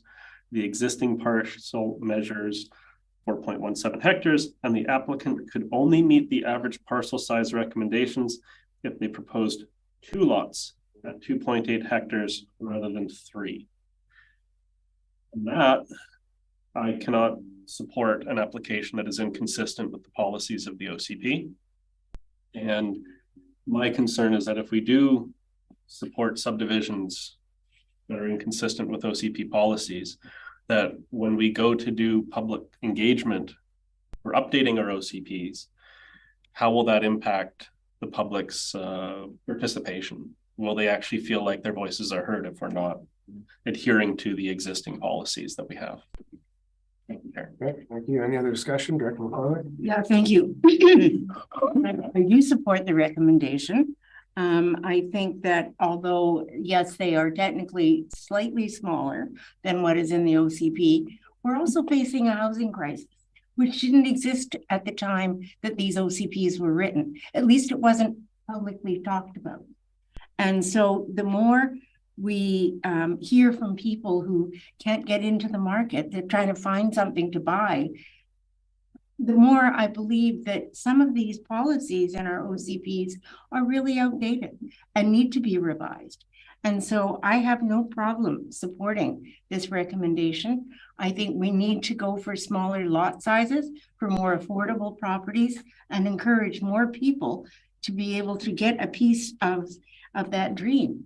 So yeah, although technically slightly smaller than what the OCP says, I have no problem supporting it.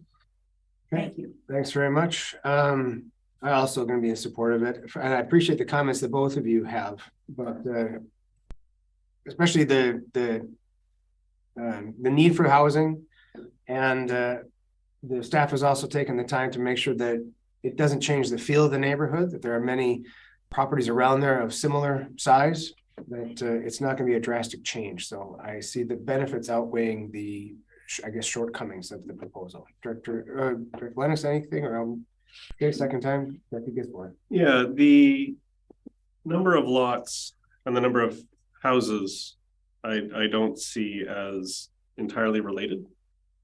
Like going from 1 lot to 3 lots, it doesn't necessarily mean that you're going to end up with more housing, because like you can build more than 1 dwelling on a parcel. We all know that. I see them as separate issues. And one of the things that actually does concern me about housing affordability is the more small lots you have, the greater the demand for regulations and enforcement and bylaws comes, which actually increases the taxes on the homeowner already. So chopping up parcels into smaller and smaller size, I don't see as a solution to housing, unless we were to say, you know, you can only have 1 dwelling per parcel, which is a very old-fashioned way of looking at housing. And in North America, we're moving past that now with, you know, the elimination of the single family zoning bylaws, which is occurring all over. So I don't really see the merits in, you know, going from 1 lot to 3 as a solution to the housing crisis. It's not, I don't see the relation, but maybe that's just with my inexperience. Okay, thanks very much. If no other discussion, call the vote. All in favor? Any opposed? Director Gisborne opposed. Motion carries. 12.2, provincial referral for a Water Act application for unnamed wetlands in the vicinity of Butterfly Point, Bananda electoral area D. Moved by Director McCormick, seconded by Director Lennox. Any discussion? Director McCormick. Yeah, I mean, on principle, using wetlands for anything other than wetlands, as a general rule, you know, I wouldn't support. But in this particular case, I do, because there's no stream, there's no fish bearing, there's no riparian issues that seem to be there. And also because it's basically right next to where Imperial Limestone is already quarrying. I don't see a problem with it, although there is a bit of a principle thing there that still sticks in my brain that says, are you doing the right thing? But I can live with it. Okay, thanks. Any more comment, Director Gisborne? Yeah, wetlands are one of those interesting environmental phenomena that goes so much deeper than most people see and understand. They're quite often tied in with water tables and aquifers, and they provide in many ways even more life to the ecosystem than a simple stream will. So now myself, I don't support, you know, the development of these wetlands, even though they're unnamed, but it's a matter of principle. But yeah, I respect that. I have the same concerns that Director McCormick and Director Gisborne say, but in this case, I think I'm willing to support and go forward, given the other things that come into play. Seeing no other hands up, all in favor? Any opposed? Director Gisborne opposed. Motion carries. 12.3, this is all directors weighted vote. Hollow River Outdoor Users Group Trails Society Financial Assistance Grant application. Do I have a mover? Director Elliott. Thank you. Seconded, Director Lennox. Discussion. Director Gisborne. Thank you. thank you, Chair. I like ORUG. I like the work they do. As we've been hearing from you know, Director Lennox's director's report, our backcountry is full. Our trails are a huge attraction, and it's an incredible asset. And I think we've had a lot of requests from ORUG over the years, and quite often we have not been able to meet their grant requests. This year it's a bit higher than it has been in the last couple of years, but I recall, I think it was 2019, we granted a fair amount. And it comes down in my head that there's a couple of things to consider. One, general grant and aid. How much do we have in it? And how much can we allocate to various organizations? Second one is the applicant itself, which is in this case ORUG, and does it meet the criteria of general grants and aid in our collective thoughts, which is, does it essentially benefit the entire region? I would argue yes, because our trails are an incredible asset. It'd be nice if ORUG was able to get over to Lasqueti and maybe Texada a bit. But you know, they are kind of an umbrella organization, so maybe they can start working on that. But I do think $23,000 is a little low. We asked for, I think, 56. This looks like less than half. So I'm curious to hear what the other directors think about bumping that number up to something a little bit more in line with their ask.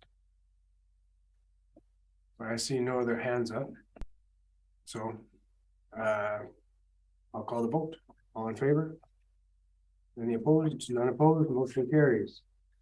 12.4, Lasqueti Community Association Financial Assistance Grant Application. Motion, Director Fall. Thank you. Director Elliott. Any discussion? Director Gisborne? Yeah. When this grant came before us, June, maybe beginning of July, I don't quite remember.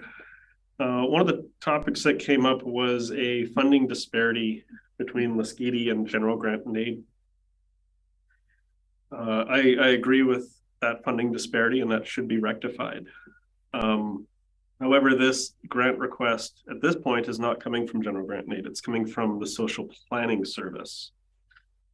So that's where it comes back to those questions. What is the grant source? And is the entity that's requesting benefiting that grant source? The Lasqueti Community Association, there are reasons why I see this as a regional benefit. I think this should be coming from general grants and aid, not social planning service, because otherwise it's A, B, C, D, and E giving the grant to the Lasqueti Community Association rather than the whole region, which I think the region does benefit. So I'll move an amendment that project come from the general grants and aid service rather than social planning. Do we have a seconder? I'll second. Okay, seconded by Director Lennox. I think we better ask finance if there's money. Yeah, that'll be the first question. Is there? There's $50,000.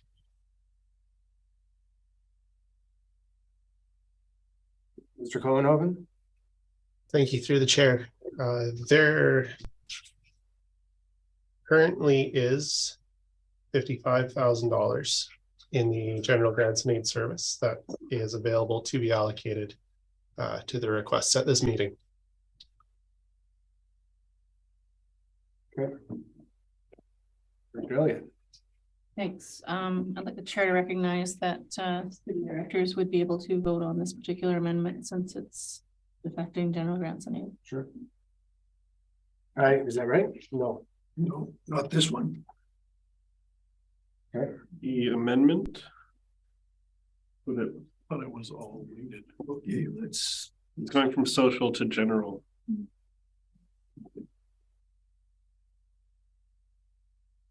Yeah, no, I'm confused. Corporate officer.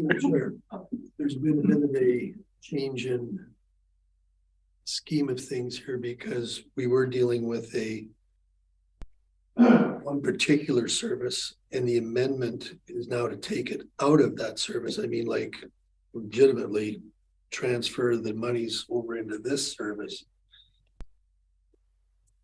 I would have to say that it does become a weighted vote.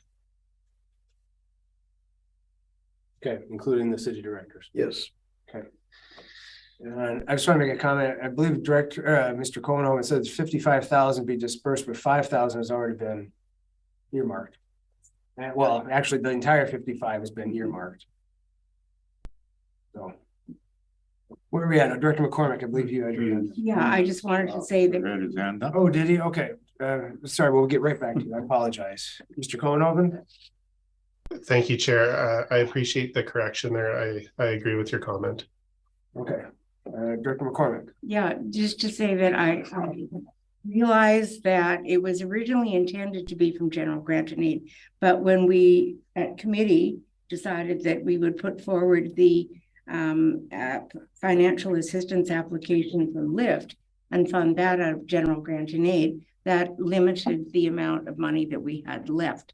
And so I have no problem funding these projects from social planning. They do fit, as you pointed out at the committee meeting. And so, yeah, I'm happy to leave it the way it is.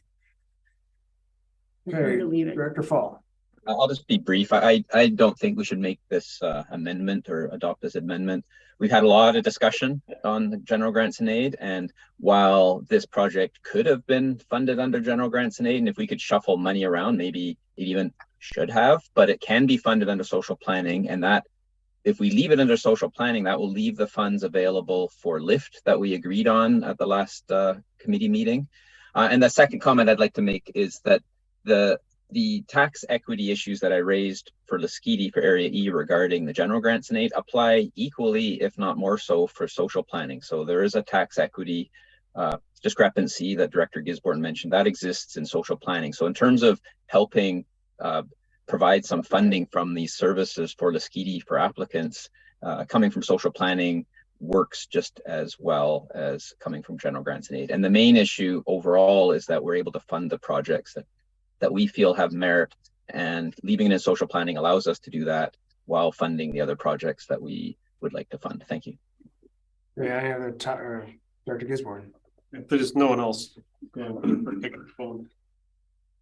I understand the board's hesitancy to change the source of the funding from social planning to general grants and aid. I was at the finance committee meeting where it took us about 2.5 hours to kind of sort this out.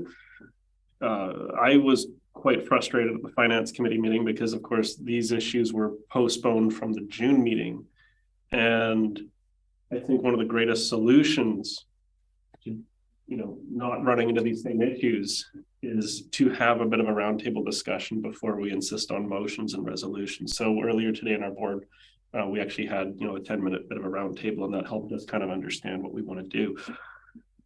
When we get to these grants, the issue that I have isn't necessarily, whether it's an economic development thing or whether it's a social planning thing or, that aspect. The question I ask myself is who pays and who benefits? That's what it comes down to. And the social planning service is, at this point, essentially a grant service from the electoral areas. That's it. Like there's a bit extra, I think, that's coming back because there's the social planner at the city, but today that's what we're looking at. I believe this grant request benefits the whole region, including the municipality. Therefore, it makes the most sense and is most equitable to fund it from general grants and aid.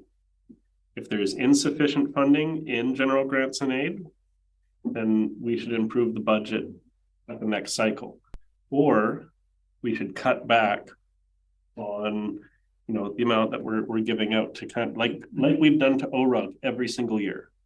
They asked for 56, we give them 23 this time. So if we want to do that same principle, then we can cut back on LIFT and we can cut back on the Lasqueti Association rather than giving a bunch of groups the full amount and giving another group fraction. So I would encourage the board to support this amendment that it comes from general grant and aid, because that's what's before us right now is this motion. When we get to the LIFT request, we can decide what to do with their $50,000 request. We could even decide to say, we'll give $40,000 from general grants and aid to LIFT and use another $10,000 from social planning to make up the difference. It would make essentially the same result of what this, if this the original motion was, but it helps us direct staff how we're going to form next year's budget. And when it comes back to speaking my mind and voting my conscience, I don't see it as fair or equitable to be funding initiatives that benefit the whole region and it being paid for by just the electoral areas. So I would encourage the directors to vote in favor of this amendment. Thank you. Yeah, see. Yeah, I just wanted to add, I appreciate the comments the directors made.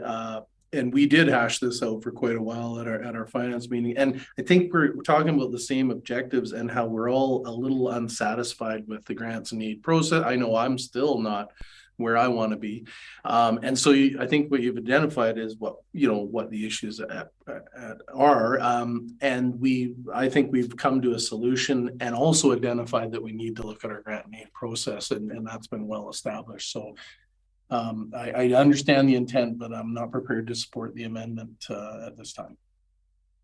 Okay, seeing no other hands, we have an amendment in front of us to change the granting source from social planning service to general grants and aid. So all in favor?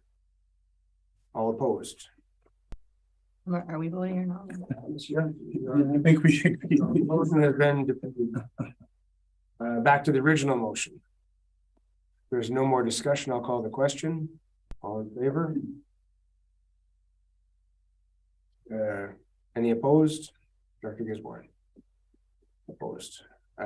Thank you. Moving on to item 12.5, Lasqueti Island Nature Conservancy Financial Assistance Grant Application. Moved by Director Lennox, seconded by Director Fall. Any comment? Director McCormick.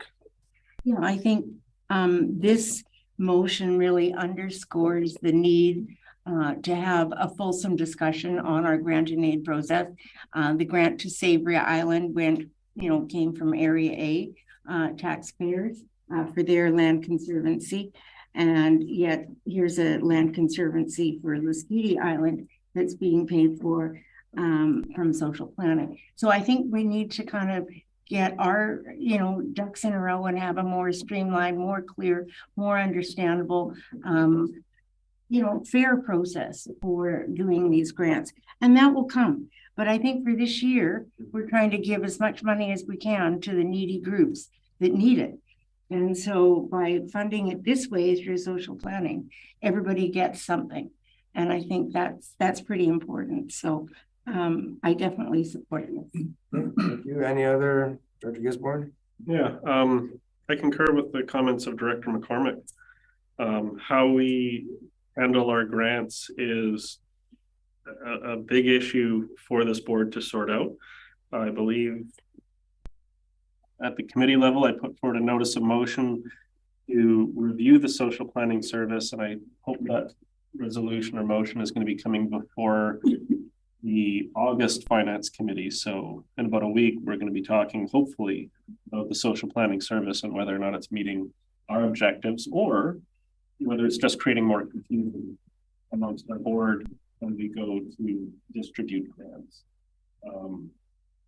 I'm still a little torn on this one because I want to support the Lasqueti Island Nature Conservancy. I think their request is completely reasonable and that they're going to be doing great work, but I think it has a regional benefit, and therefore I do not support taking the money from the social planning service. I kind of see it like you're all in a car, you're all going down the road, and every now and then everyone pitches in $10 for gas, but in the back seat they got an extra 10. They put money in, and every now and then it goes, well, we need gas, we're just going to take it out of the tin in the back seat. And my attitude is, well, why doesn't everyone pay? So I don't support this resolution. Thank you, Chair. Thanks. Seeing no other hands up, I'll call the question. All in favor? Any opposed? Director Gisborne opposed. Motion carries. Item 12.6, Lift Community Services Financial Assistance Grant Application. We are back to all directors weighted vote. Director Elliott moves it, seconded by Director Doubt. Thank you very much. Any discussion? Director Gisborne? Yeah, in our budget, and I guess it's a question for Mr. Cohenhoven. How much money did we allocate in our budget for general grants and aid in total? Like just all of it, like everything, just general. Mr. Cohenhoven.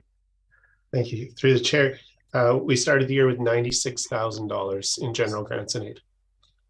Okay. Thank you for that question. I knew it was 90 something. This grant request has a couple of concerns for me. The first is, where does it come from?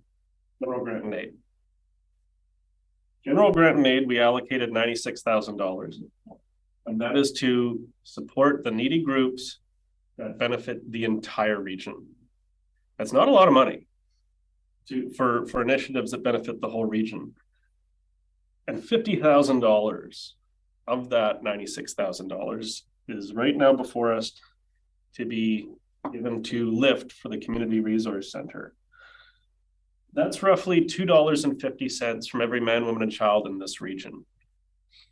And I found it very difficult to get support from friends, from constituents to say, hey, can I get $2.50 from every single man, woman, and child to give to the Lift Community Resource Center.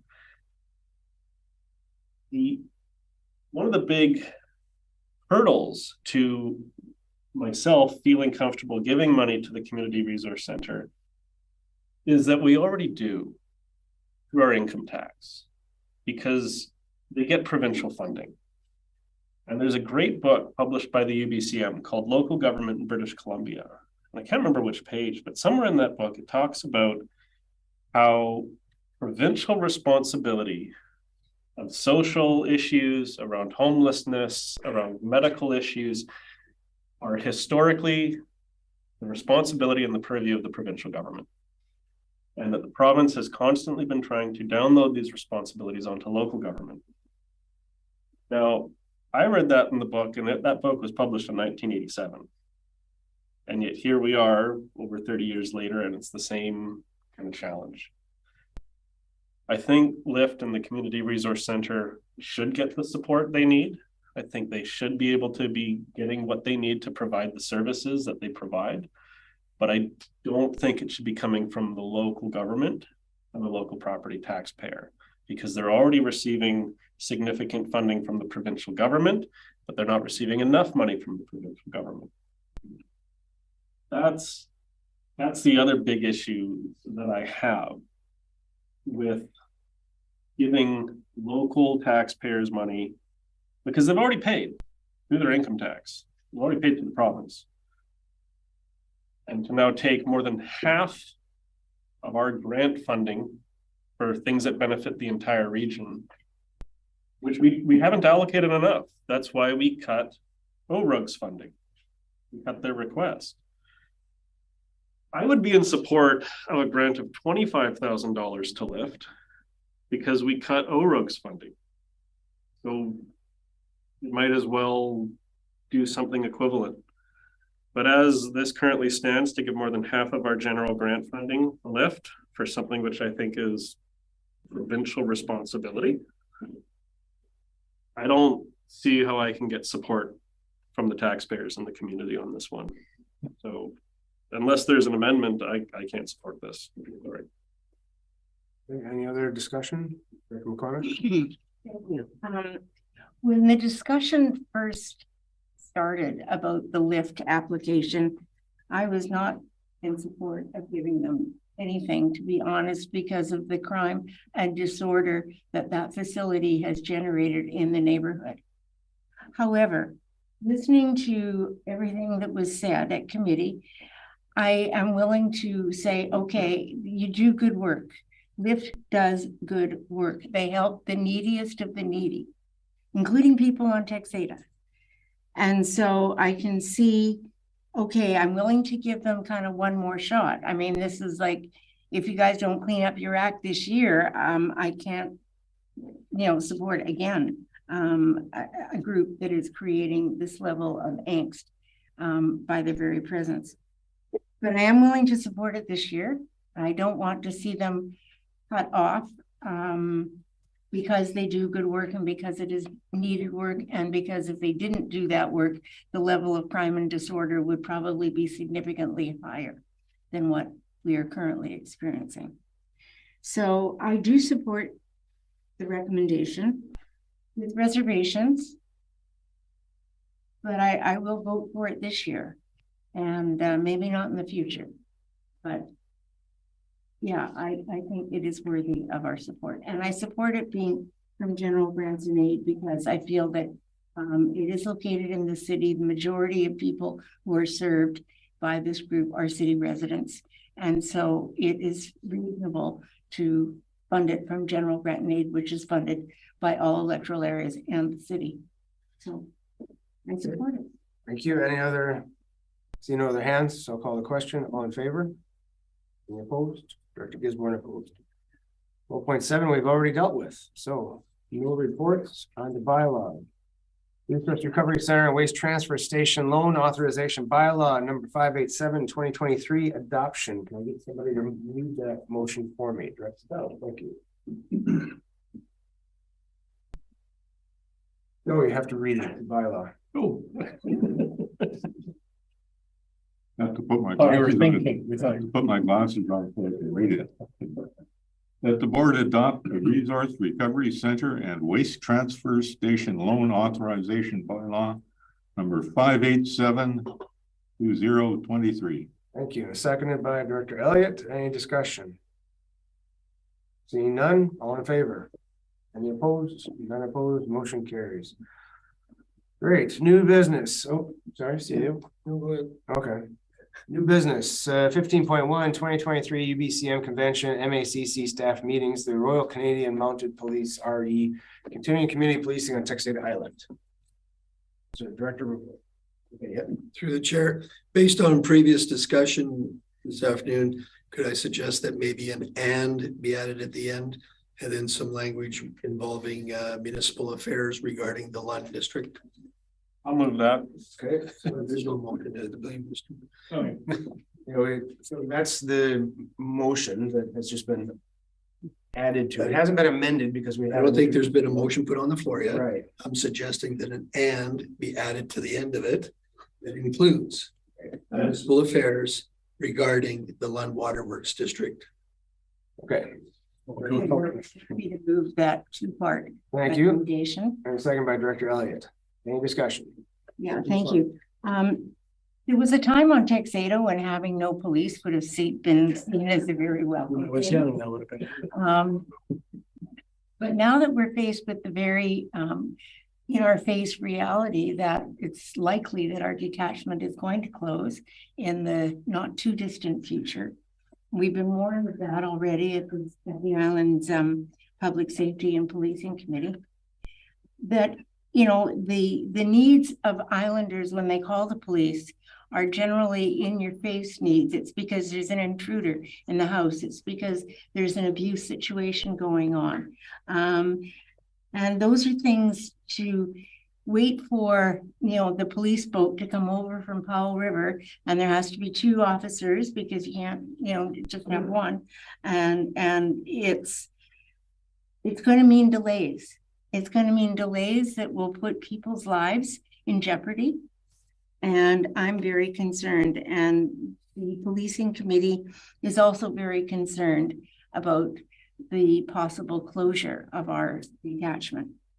So this opportunity to meet with the RCMP division at UBCM came up.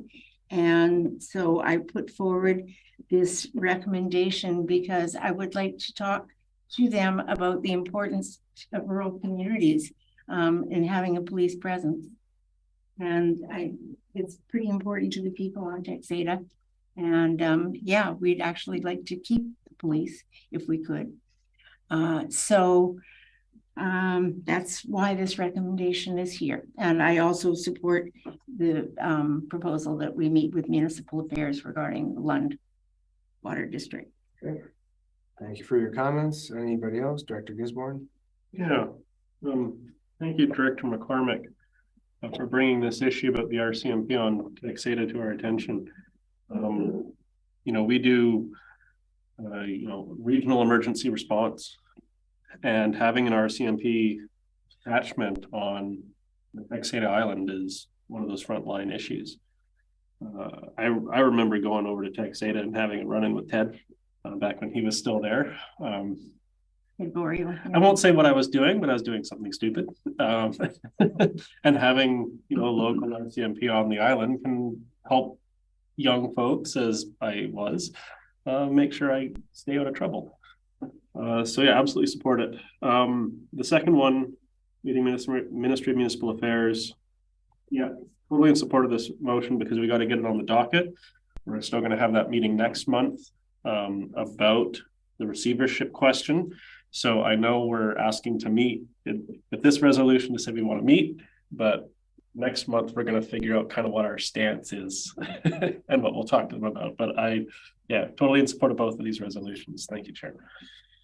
One resolution, but Director Fall. I'll just say something general. I support both of these, but I just say that for both of them, the people who feel most strongly about this, and I think Director McCormick and Director Lennox come very prepared. The last UBCM, Director Brander and I met regarding improvement districts. I think it was the last UBCM, wasn't it, Director Grander? And you know, the staff really, we had to really stick strong to our guns because they were giving comments back and feedback back to our requests for on behalf of improvement districts and funding. That was challenging, and so you know we were both prepared, and I can't remember CAO Radke might have been there too, and we were prepared and we stuck to it, and they heard us. Doesn't mean they went away and did anything, but at least you know they eventually conceded that we had some points to make. So I think just being really strong and being really prepared, because you know it's not quite the same as meeting with the ministers. I think they aren't able to say, you know, they can't say yes, they can just take it and receive it. So you got to kind of get it to absorb into the sponge, so to speak. Okay, thank you for your comments. There are no other hands up. We'll call the question. All in favor? Any opposed? None opposed. Motion carries. Item 16, question period. There's nobody left in the gallery, but if Mr. Galinsky is online. Galinsky is on the line. Thank you very much, Chair. My first question is with regard to item 14.1, Resource Recovery Center and Waste Transfer Station Loan Authorization Bylaw. I'm wondering if Mr. Cowenhoven knows how much borrowing has been taken out on the Resource Recovery Center. Somebody online can answer that for us. There we go, Mr. Cowenhoven. Thank you through the chair. I don't have that right in front of me, so I'm happy to follow up if we can do that offline. That would be acceptable to me, Chair. Thank you very much. And with regard to the just concluded item 15.1, the UBCM convention staff meetings, there was an "and" that was proposed. I'm wondering if that could be read back to me. Sure, you want to just read? We'll forward it to him. We'll forward it to you. How about that? Perfect. Thank you. Those were my questions, Chair. I appreciate the opportunity. You're very welcome. So we've reached the in-camera session. Would somebody like to read that out? I can do it. I move that the board move in camera and the meeting be closed to the public on the grounds that the subject matter to be considered relates to matters covered by the community charter under section 91C, labor relations or other employee relations. I, the receipt of advice that is subject to solicitor-client privilege, including communications necessary for the purpose. K, negotiations and related discussions respecting the proposed provision of a regional district service that are at their preliminary stages, and that, in the view of the board, could reasonably be expected to harm the interests of the regional district if they were held in public. Held discussions with regional district officers and employees respecting regional district objectives, measures, and progress reports for the purposes of preparing an annual report under section 98, annual regional district report, and the consideration of whether a board meeting should be closed under provision of this subsection or subsection 2. Easy for you. I have a seconder. Lennox, any discussion? Seeing none, all in favor? None opposed, motion carries. We're going in camera. Easy for me to say.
Okay, the board would like to rise and report on the following. That the board was considering engaging with Green Waste Company Powell River to temporarily continue processing organics. However, on June 14th, 2023, we were informed that they would be terminating their offer and shutting down the business.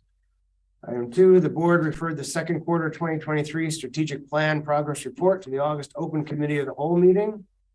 Item 3, the board received information pertaining to a fire located at 5143 Gillies Bay Road, Texada Island, and will communicate to the office of the fire commissioner requesting that they direct their attention towards the Gillies Bay Improvement District and pursue powers and authorities afforded them through their bylaws 218 and 219 to remedy any fire hazard concerns on the property at 5143 Gillies Bay Road, Texada Island. And should the Gillies Bay Improvement District bylaws prove insufficient, the office of the fire commissioner leverage its powers within the Fire Services Act to ensure a timely remedy. And finally, item 4, the board will be responding to a correspondence from Mr. Auerbach, providing him with publicly available Catholic Regional District Fire Department bylaws and board policies. So, seeing as we've reached the end of our agenda, I declare the meeting adjourned. Thanks very much. Thank you. Yeah, thanks, everyone.